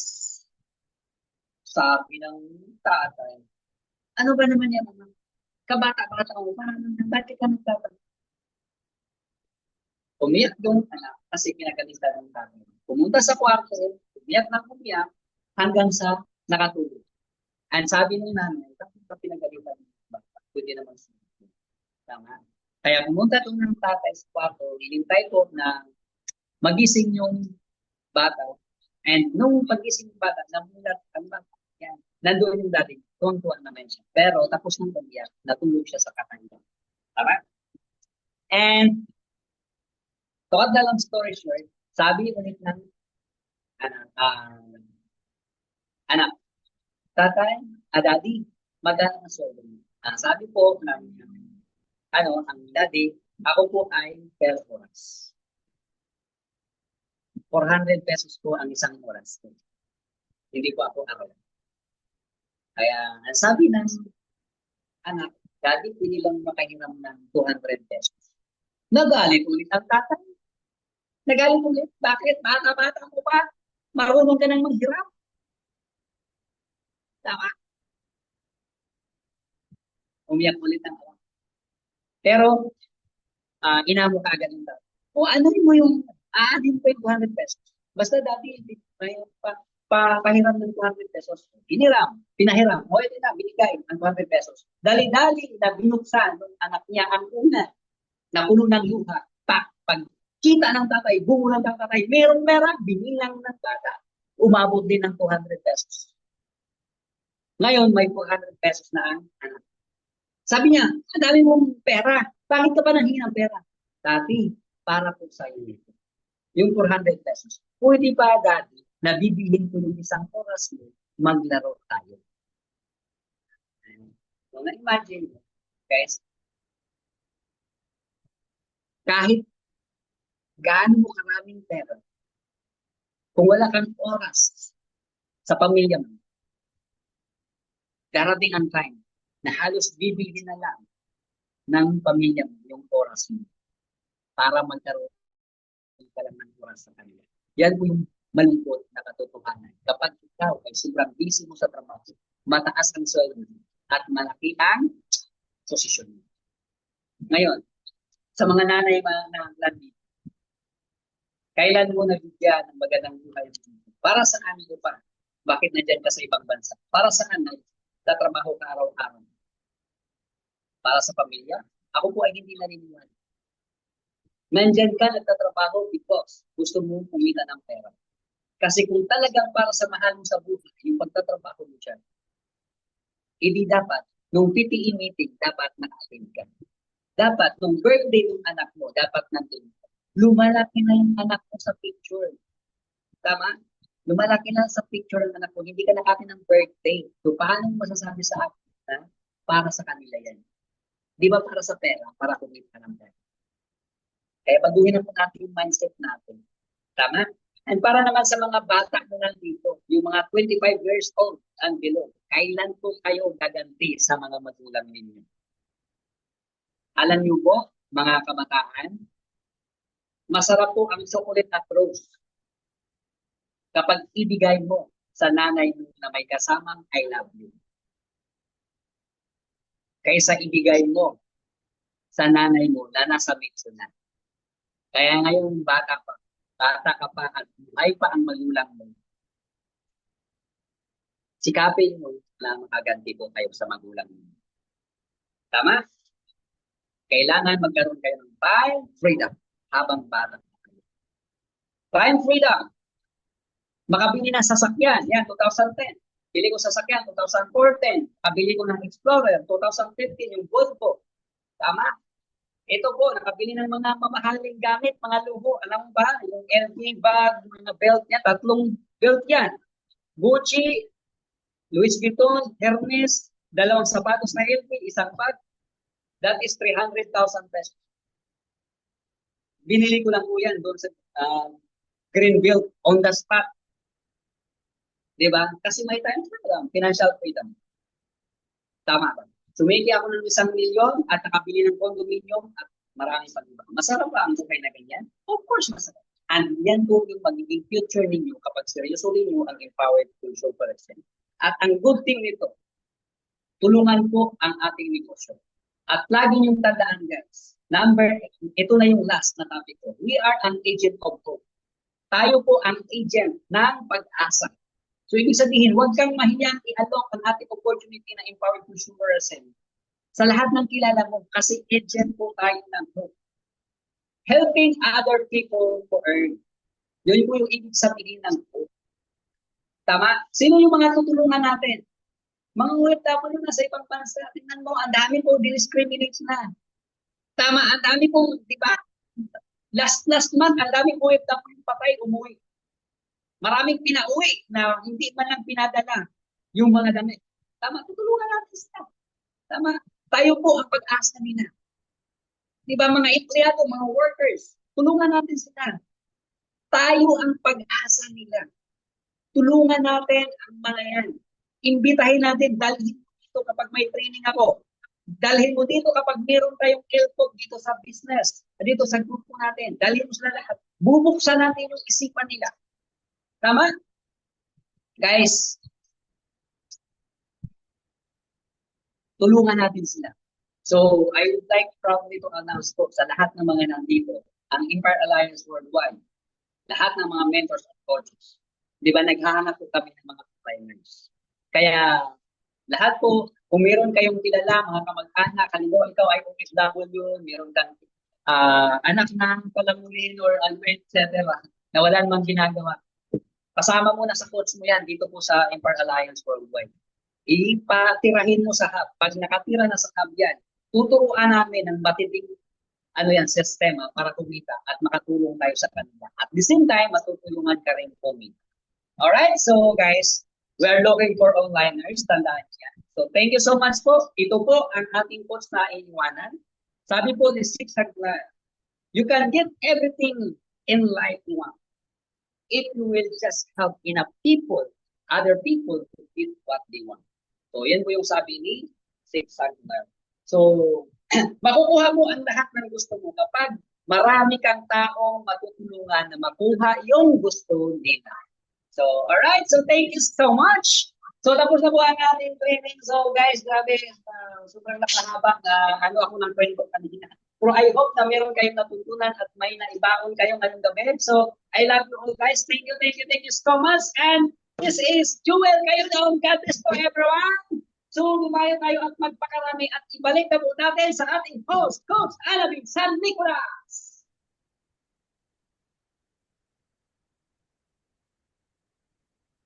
Yun! So, yan.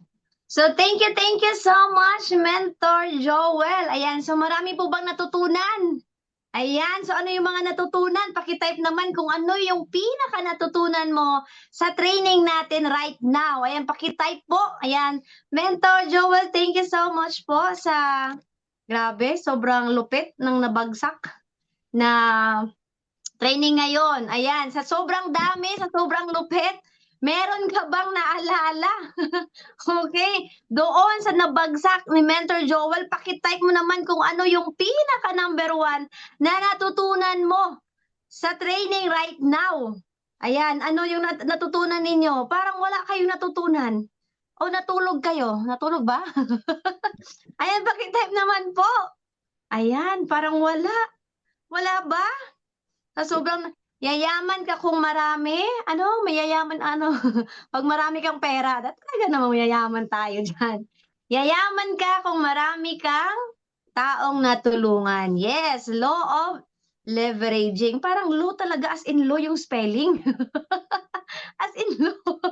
Ayan. Yes, thank you so much, Mentor. Ayan, asset. Ayan, ano yung asset? Asset versus liability, ayan. Tapos ano pa? So, ang dami, may mga active income pa, may mga residual income.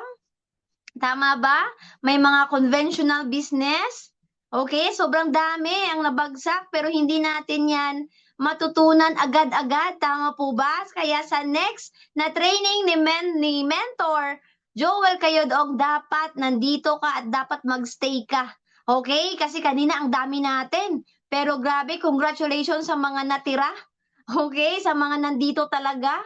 Right now, ilan yung natira? 61. So, congratulations po sa inyo kasi grabe, sobrang dami yung natutunan at kayo talaga yung payaman. Okay? Ayan. So, congrats and thank you so much, Mentor Joel. Ayan, sobrang daming nagsabi. Law of leverage, network marketing. Yes, you are the boss. Yes, totoo po yun. Tayo po yung boss dito. Okay? Law of leverage. Ayan, so konti lang yung mga nag-type. Ibig sabihin, konti lang yung ayan, yung maraming natutunan. Tama? Ayan, so may mga may mga nag-thank you na kay Mentor Joel. Ayan, financial literacy. Yes, ang daming wisdom. Yes, wisdom and knowledge talaga kailangan natin dito sa negosyo natin kasi kailangan nating maintindihan step by step ano bang negosyo ng pinasukan mo. Tama? Ayan, so congrats sa'yo dahil nandito ka, nanatili ka. Okay? Ayan, so thank you, Mentor Joel. And of course, bago po ang lahat, mag-picture